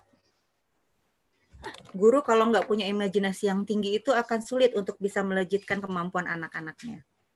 Working memory yang kuat. Bagaimana kita bisa menyimpan informasi sebelumnya. Misalnya kalau anak hari ini tantrum, besok supaya nggak tantrum, apa yang harus kita lakukan? Itu working memory. Oh, kemarin waktu dia tantrum terus saya marahin, anak malah tambah tantrum misalnya. Jadi ada informasi-informasi yang kita simpan di dalam otak kita dan kita bisa kasih atau kita gunakan besoknya dengan cara yang berbeda. Pandai mencari makna. Kalau kita misalnya ketika anak marah atau anak bosan, kemudian kita hanya bilang, kamu mah bosan mulu setiap hari, jadi bingung misalnya. Anak tidak akan belajar mencari makna. Tapi ketika kita bilang, aku bosan Bu, misalnya kan. Oh ya, rasanya bosan ya seperti ini. Ibu paham, Bunda paham. Iya, kita harus atasi bosan ini. Apa ya yang bisa kita lakukan supaya kita bisa tidak bosan lagi. Ada yang kadang-kadang anak cuma bilang-bilang bosan kayak gitu karena memang regulasi doang, cuma mau ngomong doang. Tapi memang ada anak yang perlu kita kasih contoh untuk bisa menanggulangi rasa bosan. Oh ya, mau ini dulu misalnya. Mau main game dulu atau tepuk-tepuk dulu sama ibu atau kita bernyanyi dulu yuk. Atau kita misalnya jalan-jalan dulu ke taman sebentar yuk. Atau bantu ibu dulu yuk di sini menyirami tanaman misalnya. Jadi pandai mencari makna. Anak 2 tahun, ya ini contoh yang sering dipakai oleh Bu Isbi termasuk saya juga. Anak 2 tahun sudah mulai diajarkan mencari makna. Anak 2 tahun yang sedang main datang ke ibunya, "Ibu, aku haus." Gimana guru yang bisa mencari makna? Guru yang bisa mencari makna akan bertanya sama anaknya. Non-direct teaching. Kalau guru yang tidak mencari makna kan akan bilang bagaimana Bu? Sana minum. Atau nih minum. Misalnya ya. Nanti ya saya sampaikan. Si 2 tahun ini ditanya sama ibunya, oh ya kamu haus, apa yang bisa kita lakukan? Aku mau minum. Ya, kamu berarti perlu minum. Sel-sel kamu butuh minum. Butuh air, butuh oksigen. Apa yang bisa kamu lakukan? Aku mau ambil minumnya. Kamu tahu di mana tempat minumnya? Kata ibu. Iya di sana. Apa yang bisa kamu lakukan? Aku akan jalan ke sana, kata anaknya. Lalu anaknya jalan, ditemani ibunya, kemudian mengambil gelas. Ini adalah gelas yang bisa kamu pakai untuk menampung airnya. Kemudian anak minum, wah tadi airnya di gelas, kata ibunya. Sekarang ada di mana? Oh airnya sudah masuk ke sini, kata anak. Terus ke sini, sekarang terasa di sini. Airnya sudah masuk ya.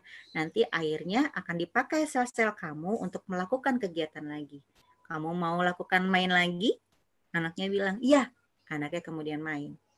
Beberapa menit kemudian anak itu datang lagi. Ibu, sekarang aku mau pipis. Oh, sekarang ada yang mau dikeluarkan dari tubuh kamu berupa air. Lewat mana? Sini. Anaknya pegang kan. Apa yang kita lakukan? Ke toilet. Oke, sekarang kita ke toilet. Itu banyak makna yang bisa anak dapatkan dari orang tuanya. Yang terus menggunakan direct teaching tadi, non-direct teaching tadi. Oke, sampai di situ. Saya kembali lagi ya ke sini. Masya Allah.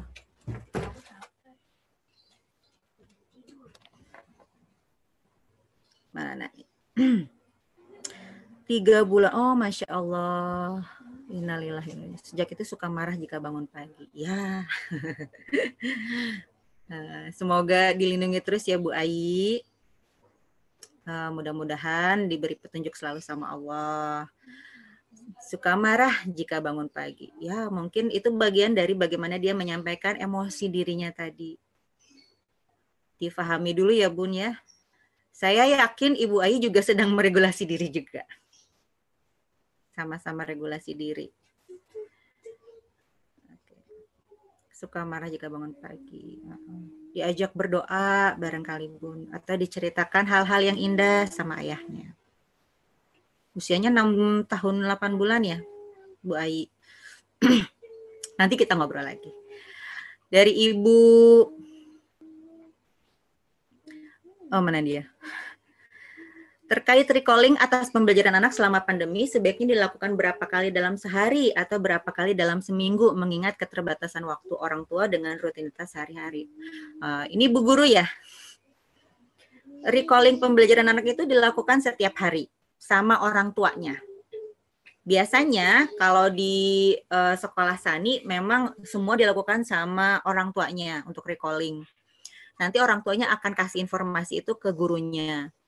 Yang saya tahu dari sekolah Al-Falah sebagai pusat sentra juga, kalau untuk recalling itu biasanya orang tuanya, kalau anak TK sampai kelas 2 itu recallingnya gurunya akan semacam Zoom sama orang tua, tapi anak tidak melihat video, hanya mendengar suaranya saja, dan ibunya yang bertanya tentang kegiatan anak hari itu, setiap hari.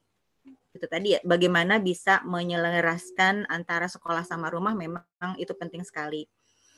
Kalau untuk recalling yang pasti sama orang tua. Kalaupun tidak sempat bersama gurunya, itu bisa sama orang tuanya, mungkin direkam. Itu banyak cara sepertinya. Mau video call sama gurunya, kalau anaknya mau boleh. Tapi kalau untuk anak kelas 3 SD sampai kelas 6 itu biasanya recalling bisa sama gurunya langsung. Mereka sudah mulai aman melihat layar untuk bisa berkomunikasi sama gurunya.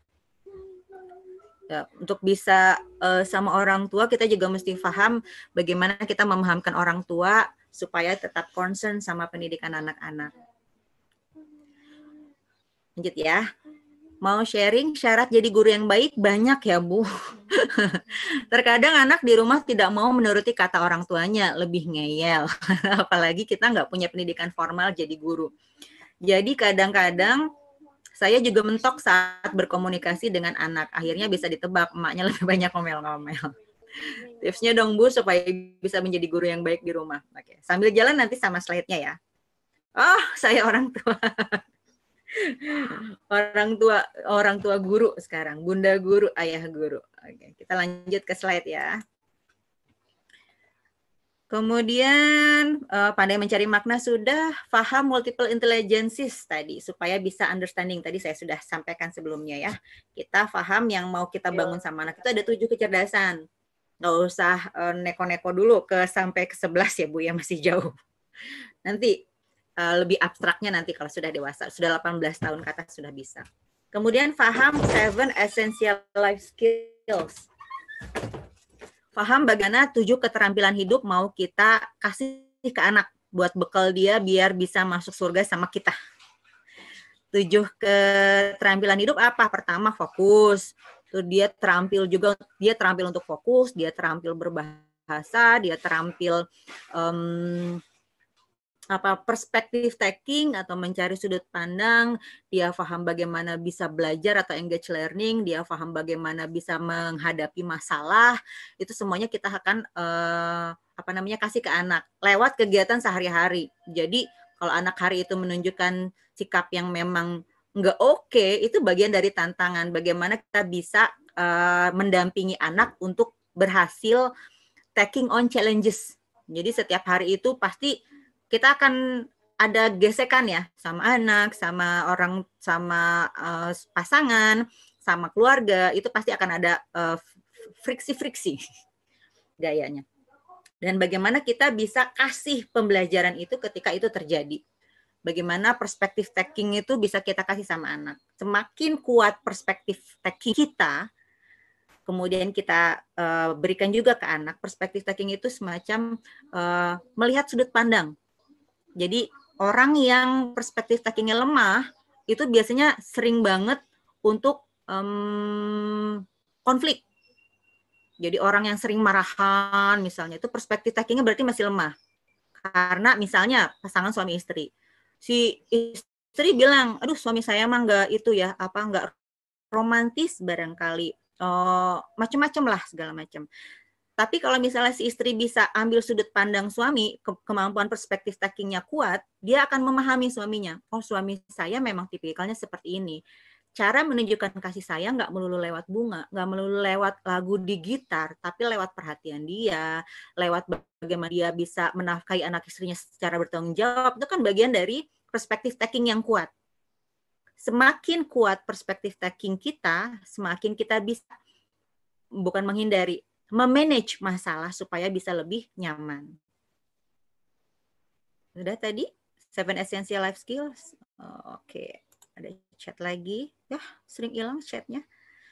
Cara berkomunikasi untuk membangun anak. Nah, jadi gimana dong tips-tipsnya?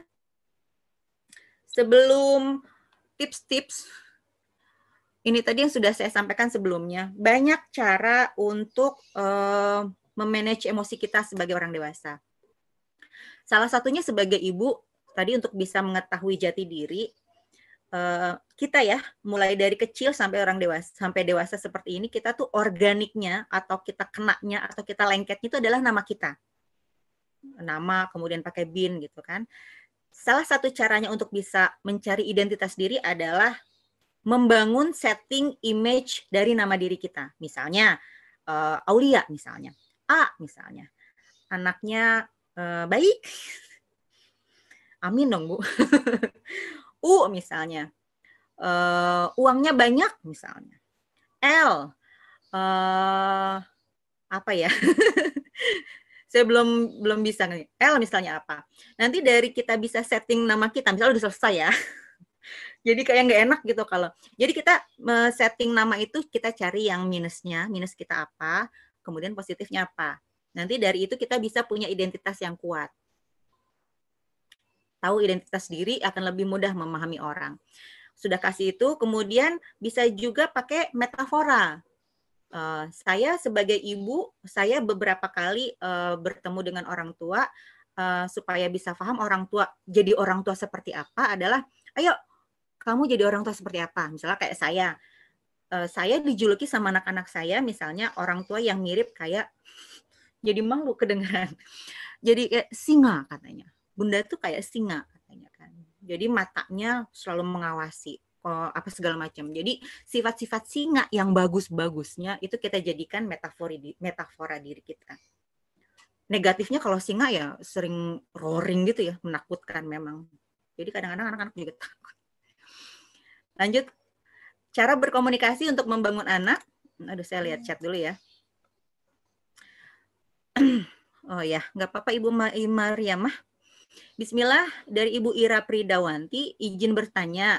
Saya ibu dari anak laki-laki umur 9 tahun 8 bulan, bersekolah di SD negeri yang sangat berbeda dengan sekolah sebelumnya di Anahal, Masya Allah. Saya masih silaturahmi ya. Dari recalling, dari komunikasi, dan dari pembelajarannya, apa yang harus saya lakukan dari kekurangan itu pada anak saya ini, apalagi dalam pandemi ini lebih fokus ke HP. Oh ya, kekurangan apa ya Bu ya? Saya ibu dari anak laki-laki 9 bulan sangat berbeda dari recalling. Oh, recallingnya beda, komunikasinya beda, pembelajarannya beda. Oke. Sambil jalan ya, kita lihat lagi. Pada dasarnya pendidikan yang sekarang itu hasilnya nanti tergantung apa yang kita lakukan sekarang. Bagaimana komunikasi yang kita lakukan di rumah itu yang akan membentuk anak.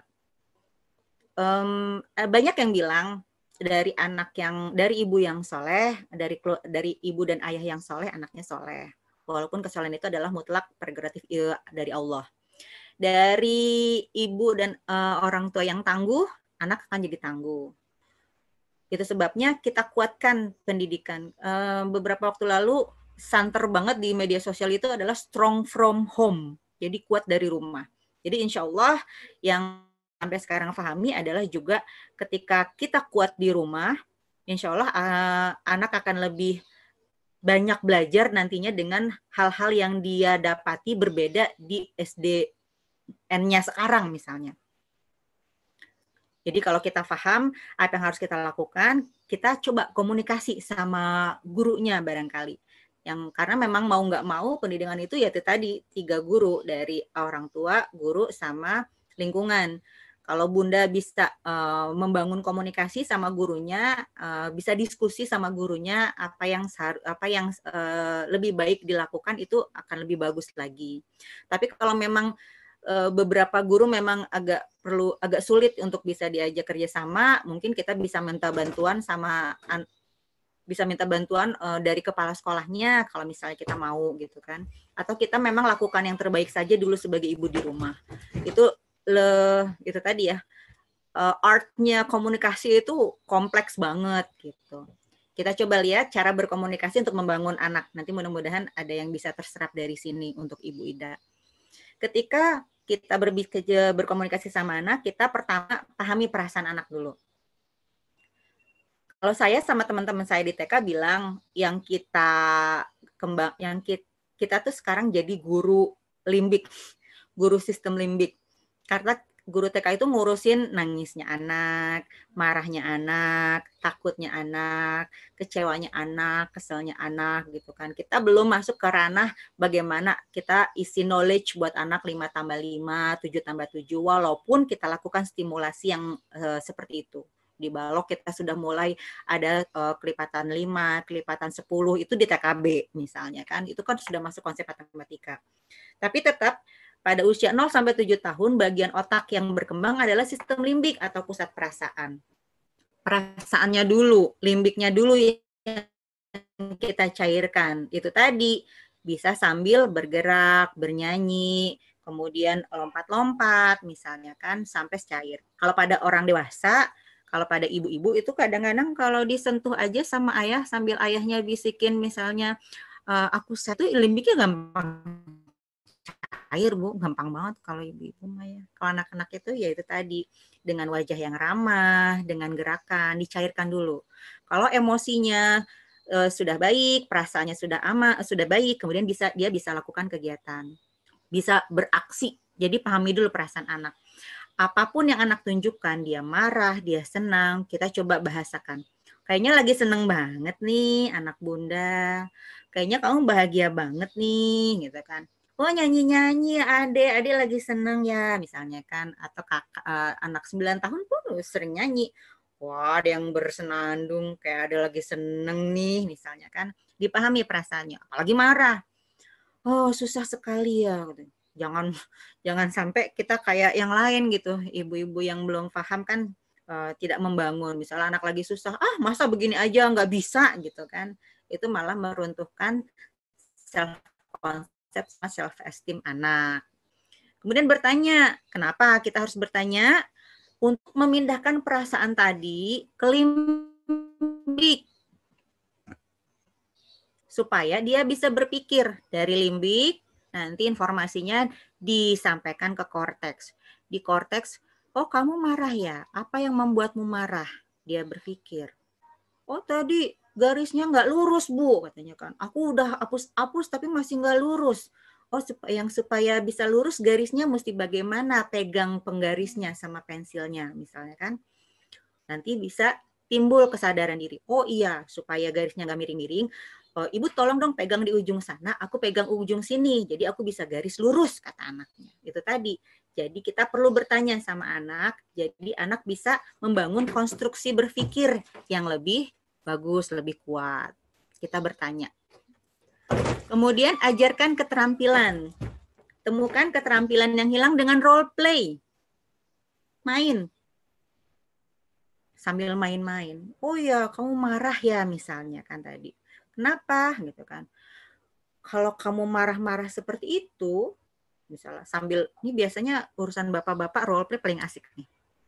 Kalau sama guru-guru laki di sekolah, laki-laki juga lebih, anak-anak itu lebih senang sama bapak-bapak. Oh ya kalau misalnya garisnya nggak lurus misalnya, oh kamu marah gara-gara garisnya nggak lurus. Apa yang bisa kamu lakukan misalnya kan? sambil main-main gitu kan. Keterampilan menangani marah misalnya, oh kamu mau pukul bantal dulu misalnya, oh kamu mau duduk dulu ambil wudhu misalnya. Kan sekarang banyak ya informasi-informasi seperti itu buat anak-anak menyenangkan. Ada Nusa dan Rara bagaimana menangani marah, ada hadisnya, atau kita pura-pura marah terus anak nangis terus kita ikutin mukanya dia nangis gitu kan. Ternyata jelek banget muka kita kalau nangis ya nak gitu kan. Apa yang bisa kita lakukan nih misalnya? Kalau Rasulullah mengajarkan untuk duduk, minum, kemudian istighfar. Kita ajarkan keterampilan-keterampilan supaya anak jadi punya informasi, jadi punya knowledge untuk bisa berkomunikasi di kemudian hari supaya lebih nyaman. Gunakan kalimat singkat. Oh, kamu marah ya, misalkan. Apa yang membuatmu marah? Oh, kamu marah gara-gara kamu bikin garis tidak lurus-lurus dari tadi. Oh, seharusnya lurus ya. Singkat-singkat aja. Kadang-kadang itu orang tua gitu. Kadang-kadang ibu suka bablas. Ya gimana kamu nggak garisnya miring-miring? Orang kamu megangnya nggak kuat, gimana sih? Kalimat singkat aja ibu-ibu ya. Memang kita butuh 20.000 kata ngeluarin setiap hari, tapi nggak usah maksain juga sih. Banyak cara untuk bisa mengeluarkan 20.000 kata. Bapak-bapak mah cuma 6.000, 7.000 gitu kan. Kalau ibu-ibu tuh kalau ngeluarin kata-kata itu kayak nggak serak aja ibu ya. Kemudian fokus dalam hal positif. Fokus aja mau ngapain, nggak usah dimarahin anaknya. Oh kamu mau bikin gambar, mau bikin garis lurus, ini alhamdulillah sudah lurus, tinggal 1 derajat lagi misalnya kan. Oh misalnya apalagi kita perlu bersabar, jadi kita fokus aja sama misalnya jangan dibilangin terus dia marah melulu gitu kan. Oh kamu marah ya, pertama misalnya kan, kamu harusnya sabar. Kamu bisa minta bantuan sama orang. Jadi kita ngasih solusi sama anak, kita ngasih role play buat anak. Fokus aja dalam hal positif. Nggak usah diulang-ulang lagi, kamu marah-marah mulu, sama aja kayak bapak kamu marah-marah mulu, nggak bisa marah-marah mulu gitu. Jadi kemana-mana nggak membangun komunikasi anak. Jadi fokus aja. Mau solusi positif, mau keadaan positif, dipositifkan saja. Anak-anak itu kan karena itu tadi pengetahuan dan kosakatanya belum banyak, jadi yang keluar yang 5 dasar tadi, 4 atau 5 dasar.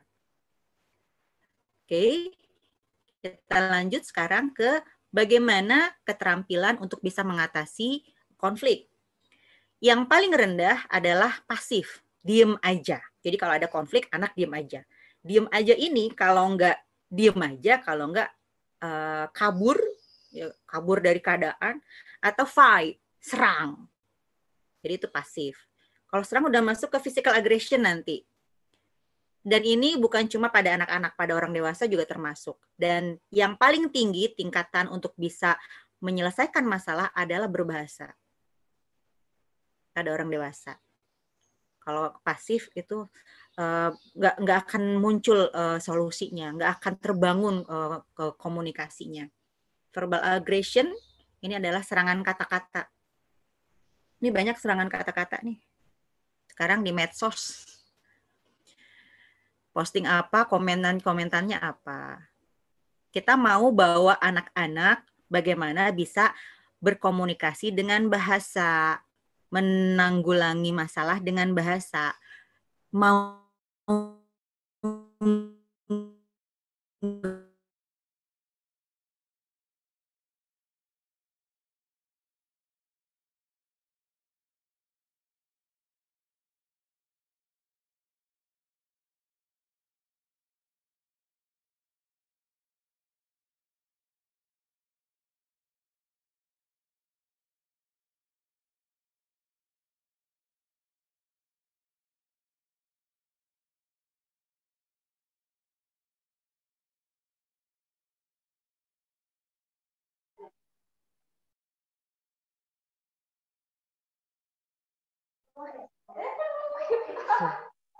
Mohon maaf Ibu Bapak sekalian, mungkin Ibu Aulianya sedang lost connection. Jadi ditunggu sebentar. Terlempar itu biasanya tuh. Sinyal kurang bagus. Iya, biasanya sinyalnya kurang bagus.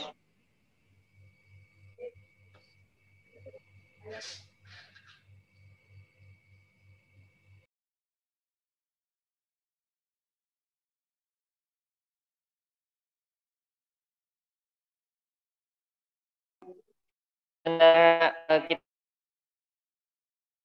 lagi memaparkan materi. Jikalau memang Ibu Bapak sekalian masih ada beberapa pertanyaan, diharapkan untuk komen ataupun chat di kolom chatnya. Mas Fardan, Iya, Pak.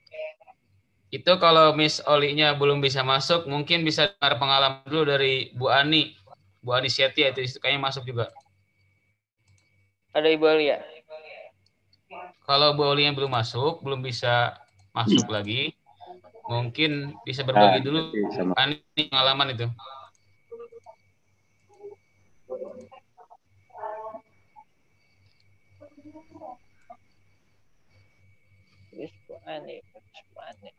Bu Ani Setia, Kak. Oke. Ya. Untuk Bu Ani Setia, kalau misalnya mau sharing-sharing selagi kita menunggu Ibu Olinya.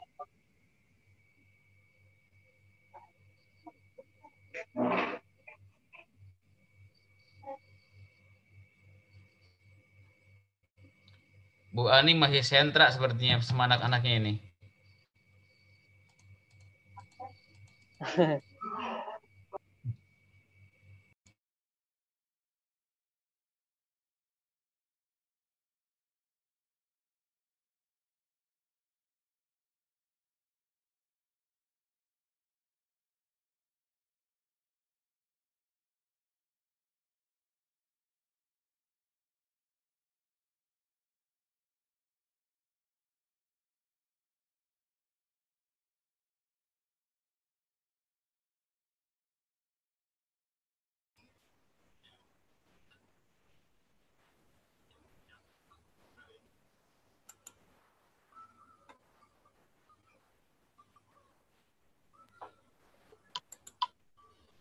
Wah, sudah ada lagi.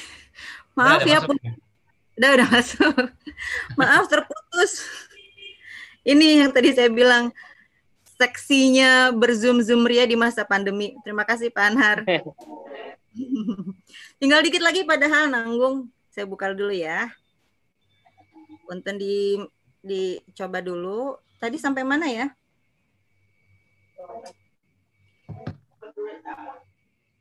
Sampai berbagi waktu, Miss Oli. Sampai? Berbagi waktu. Berbagi waktu. Tunggu sebentar. Saya coba buka Google Drive-nya lagi. Yang 7 Essential Life Skill tadi itu. Oh ya. Tunggu.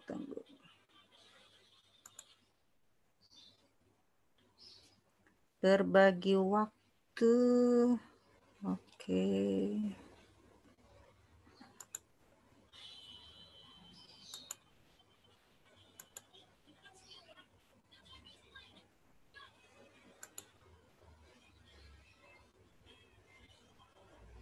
Belum ada ya? Sudah? Nah, udah. Sip. Good. Ini mesti tenang kalau kayak begini mah. Bagian dari membangun komunikasi melalui virtual. Ah, ini dia. Nah, udah. Sip. Duduk, suara pelan. Saya lanjutkan ya. Duduk dengan suara pelan. Kunci dengan agama. Ini karena kita pakai standar tadi yang visi. Anak-anak punya akhlak karimah, akhlakul karimah yang berdasarkan Al-Quran dengan sunnah, berarti kunci sama agama. Kalau kamu marah, buka ayatnya gitu kan. Kalau kamu bicaranya tinggi, misalnya ada di surat apa gitu, harusnya kita bersuara pelan misalnya. Jadi kunci dengan agama, dan itu bisa dilakukan di anak-anak usia SD, sudah mulai bisa dilakukan. Anak TK juga kalau di sana kadang-kadang suka kita masukkan hadis gitu kan, kalau anak sama anak lagi makan dan minum berdiri itu biasanya kita biasakan La yasrabana ahadukum qa'iman, misalnya kita masukkan kunci dengan agama. Jadi ada perilaku-perilaku yang kita sesuaikan standar, bukan sesuaikan, kita bawa standarnya ke agama kita sebagai orang muslim. Kemudian sebab akibat atau infonya jelas. Jadi kenapa anak bisa marah, kenapa dia harus marah, kok harus pakai marah misalnya kan, harus jelas. Apakah perlu marah ketika bikin garis lurus, nggak lurus misalnya kan. Jadi harus jelas. Jadi anak bisa membangun konstruksi berpikirnya di sana. Boleh emosi. Kan tadi ada tanjakan tadi kan. Boleh emosi itu kan bagian dari emosi kita ya. Bosen, marah, sedih, apatis, apalagi yang tadi orang dewasa. Boleh emosi. Terus mesti gimana? Kalau pada anak-anak mungkin perlu ada yang, biasanya kalau sama anak-anak TK itu biasanya guru akan bilang, perlu dipeluk misalnya kan. Kalau pada orang dewasa barangkali ini ya bisa lebih, di luar negeri bahkan udah masuk ke kurikulumnya ada yoga. Jadi anak-anak untuk bisa anger management itu mereka pakai yoga. Tarik nafas, exhale, inhale. Kita juga bisa lakukan itu. Pakai pernafasan perut, diafragma. Jadi kita kumpulkan nafasnya di perut, kita hirup, kemudian kita keluarkan pelan-pelan sambil istighfar. Astagfirullahalazim. Astagfirullahalazim. Karena dari Rasulullah SAW bersabda, sesiapa yang senantiasa beristighfar, maka Allah menjadikan baginya setiap kesusahan itu ada jalan keluar pada setiap kesempatan, ada cara mengatasinya, serta memberikan rezeki kepadanya dari sumber yang tidak disangka-sangka. Masya Allah. Gampang banget ya, cuma istighfar doang gitu.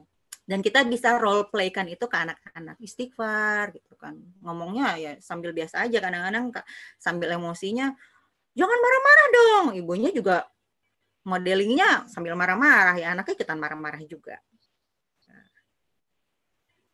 Saya ke chat lagi. Oh, nggak ada. Oh, ada chat. Oke, hilang lagi.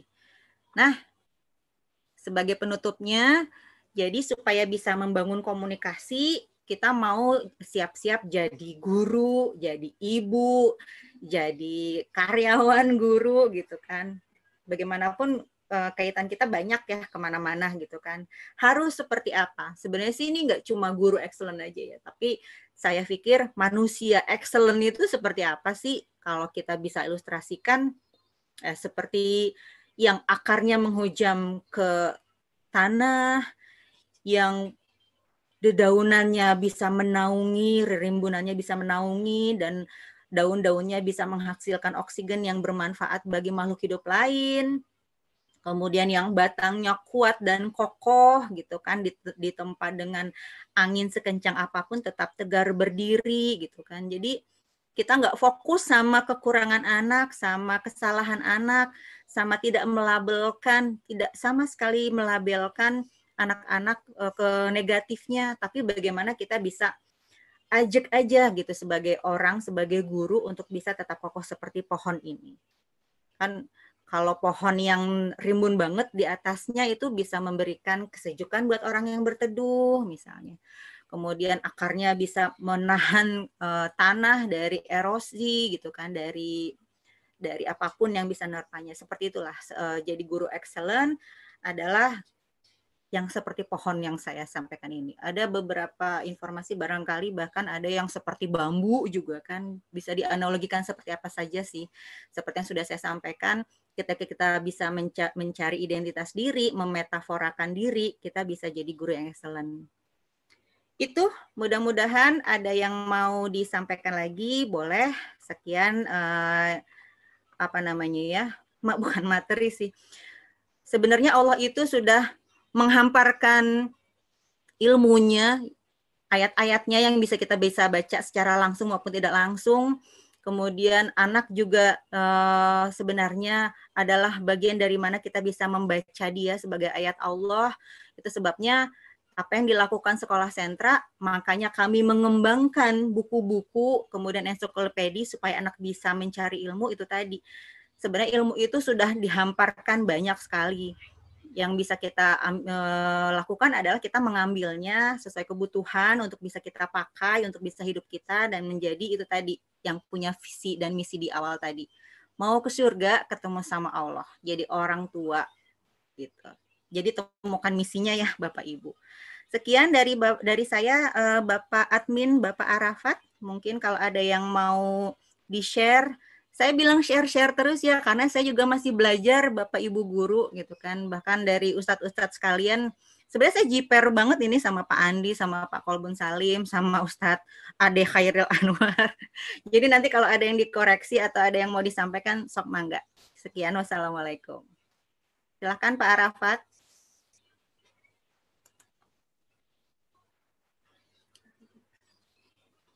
Atau Mas Fardan ya, punten tadi MC-nya Mas Fardan. Silakan Mas Fardan. Ya, terima kasih banyak sekali lagi saya sampaikan untuk Ibu Aulia.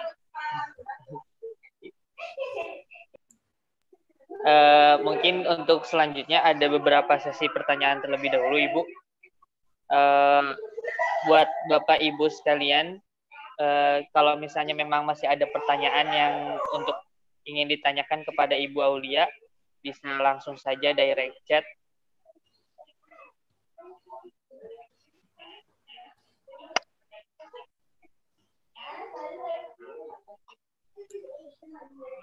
Jadi 9.30.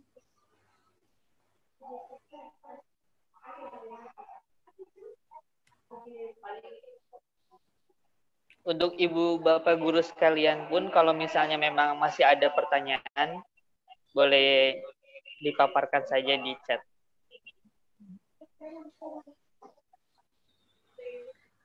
Mungkin persiapan mau sholat zuhur juga ya Mas Fardan, Pak Fardan. Oh iya.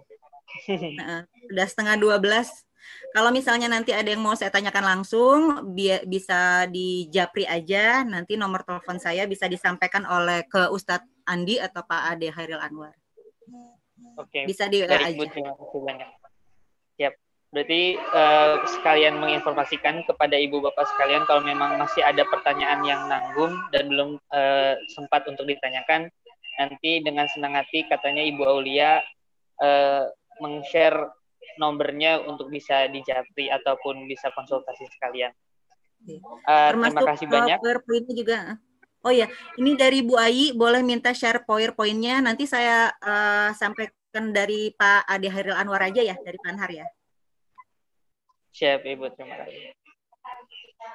Baik, terima kasih banyak sekali lagi untuk narasumber kita, yaitu Ibu Aulia Fitriani, yang telah memberikan materi yang sangat luar biasa.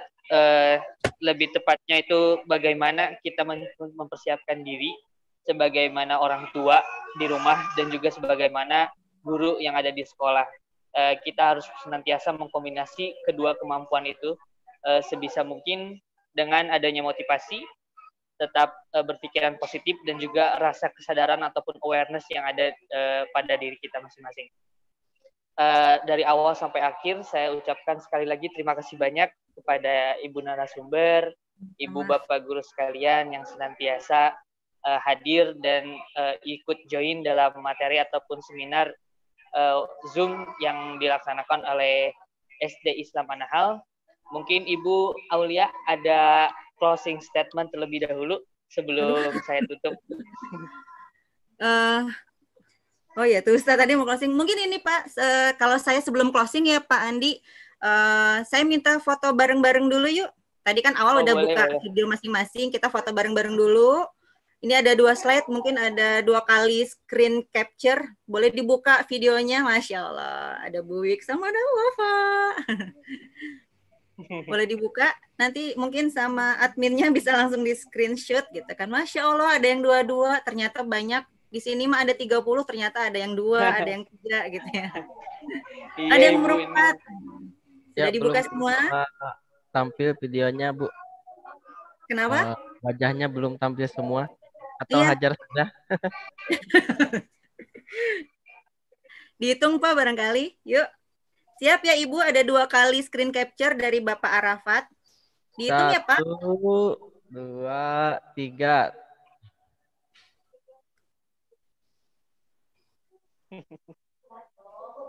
Nah, 2 kali kedua, ya? Ya. Sekali lagi. 1, 2, 3.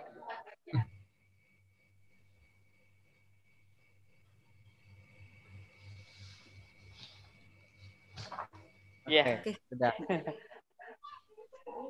Itu sudah, saya mohon maaf lahir batin atas kata-katanya yang mungkin salah keluar dari saya. Wassalamualaikum warahmatullahi wabarakatuh. Saya berikan lagi ke Pak Fardan. Waalaikumsalam warahmatullahi wabarakatuh. Ya, terima kasih banyak untuk para hadirin yang senantiasa telah mengikuti seminar Zoom yang dilaksanakan oleh SD Islam Manhal. Mungkin dari awal, alhamdulillah kita semua telah melaksanakan setiap sesi demi sesi dengan lancar. Insya Allah semua ilmu dan manfaat yang telah diberikan oleh Ibu Aulia menjadi serapan penuh bagi audiens semua dan juga bisa senantiasa dipraktekkan secara nyata di kehidupan.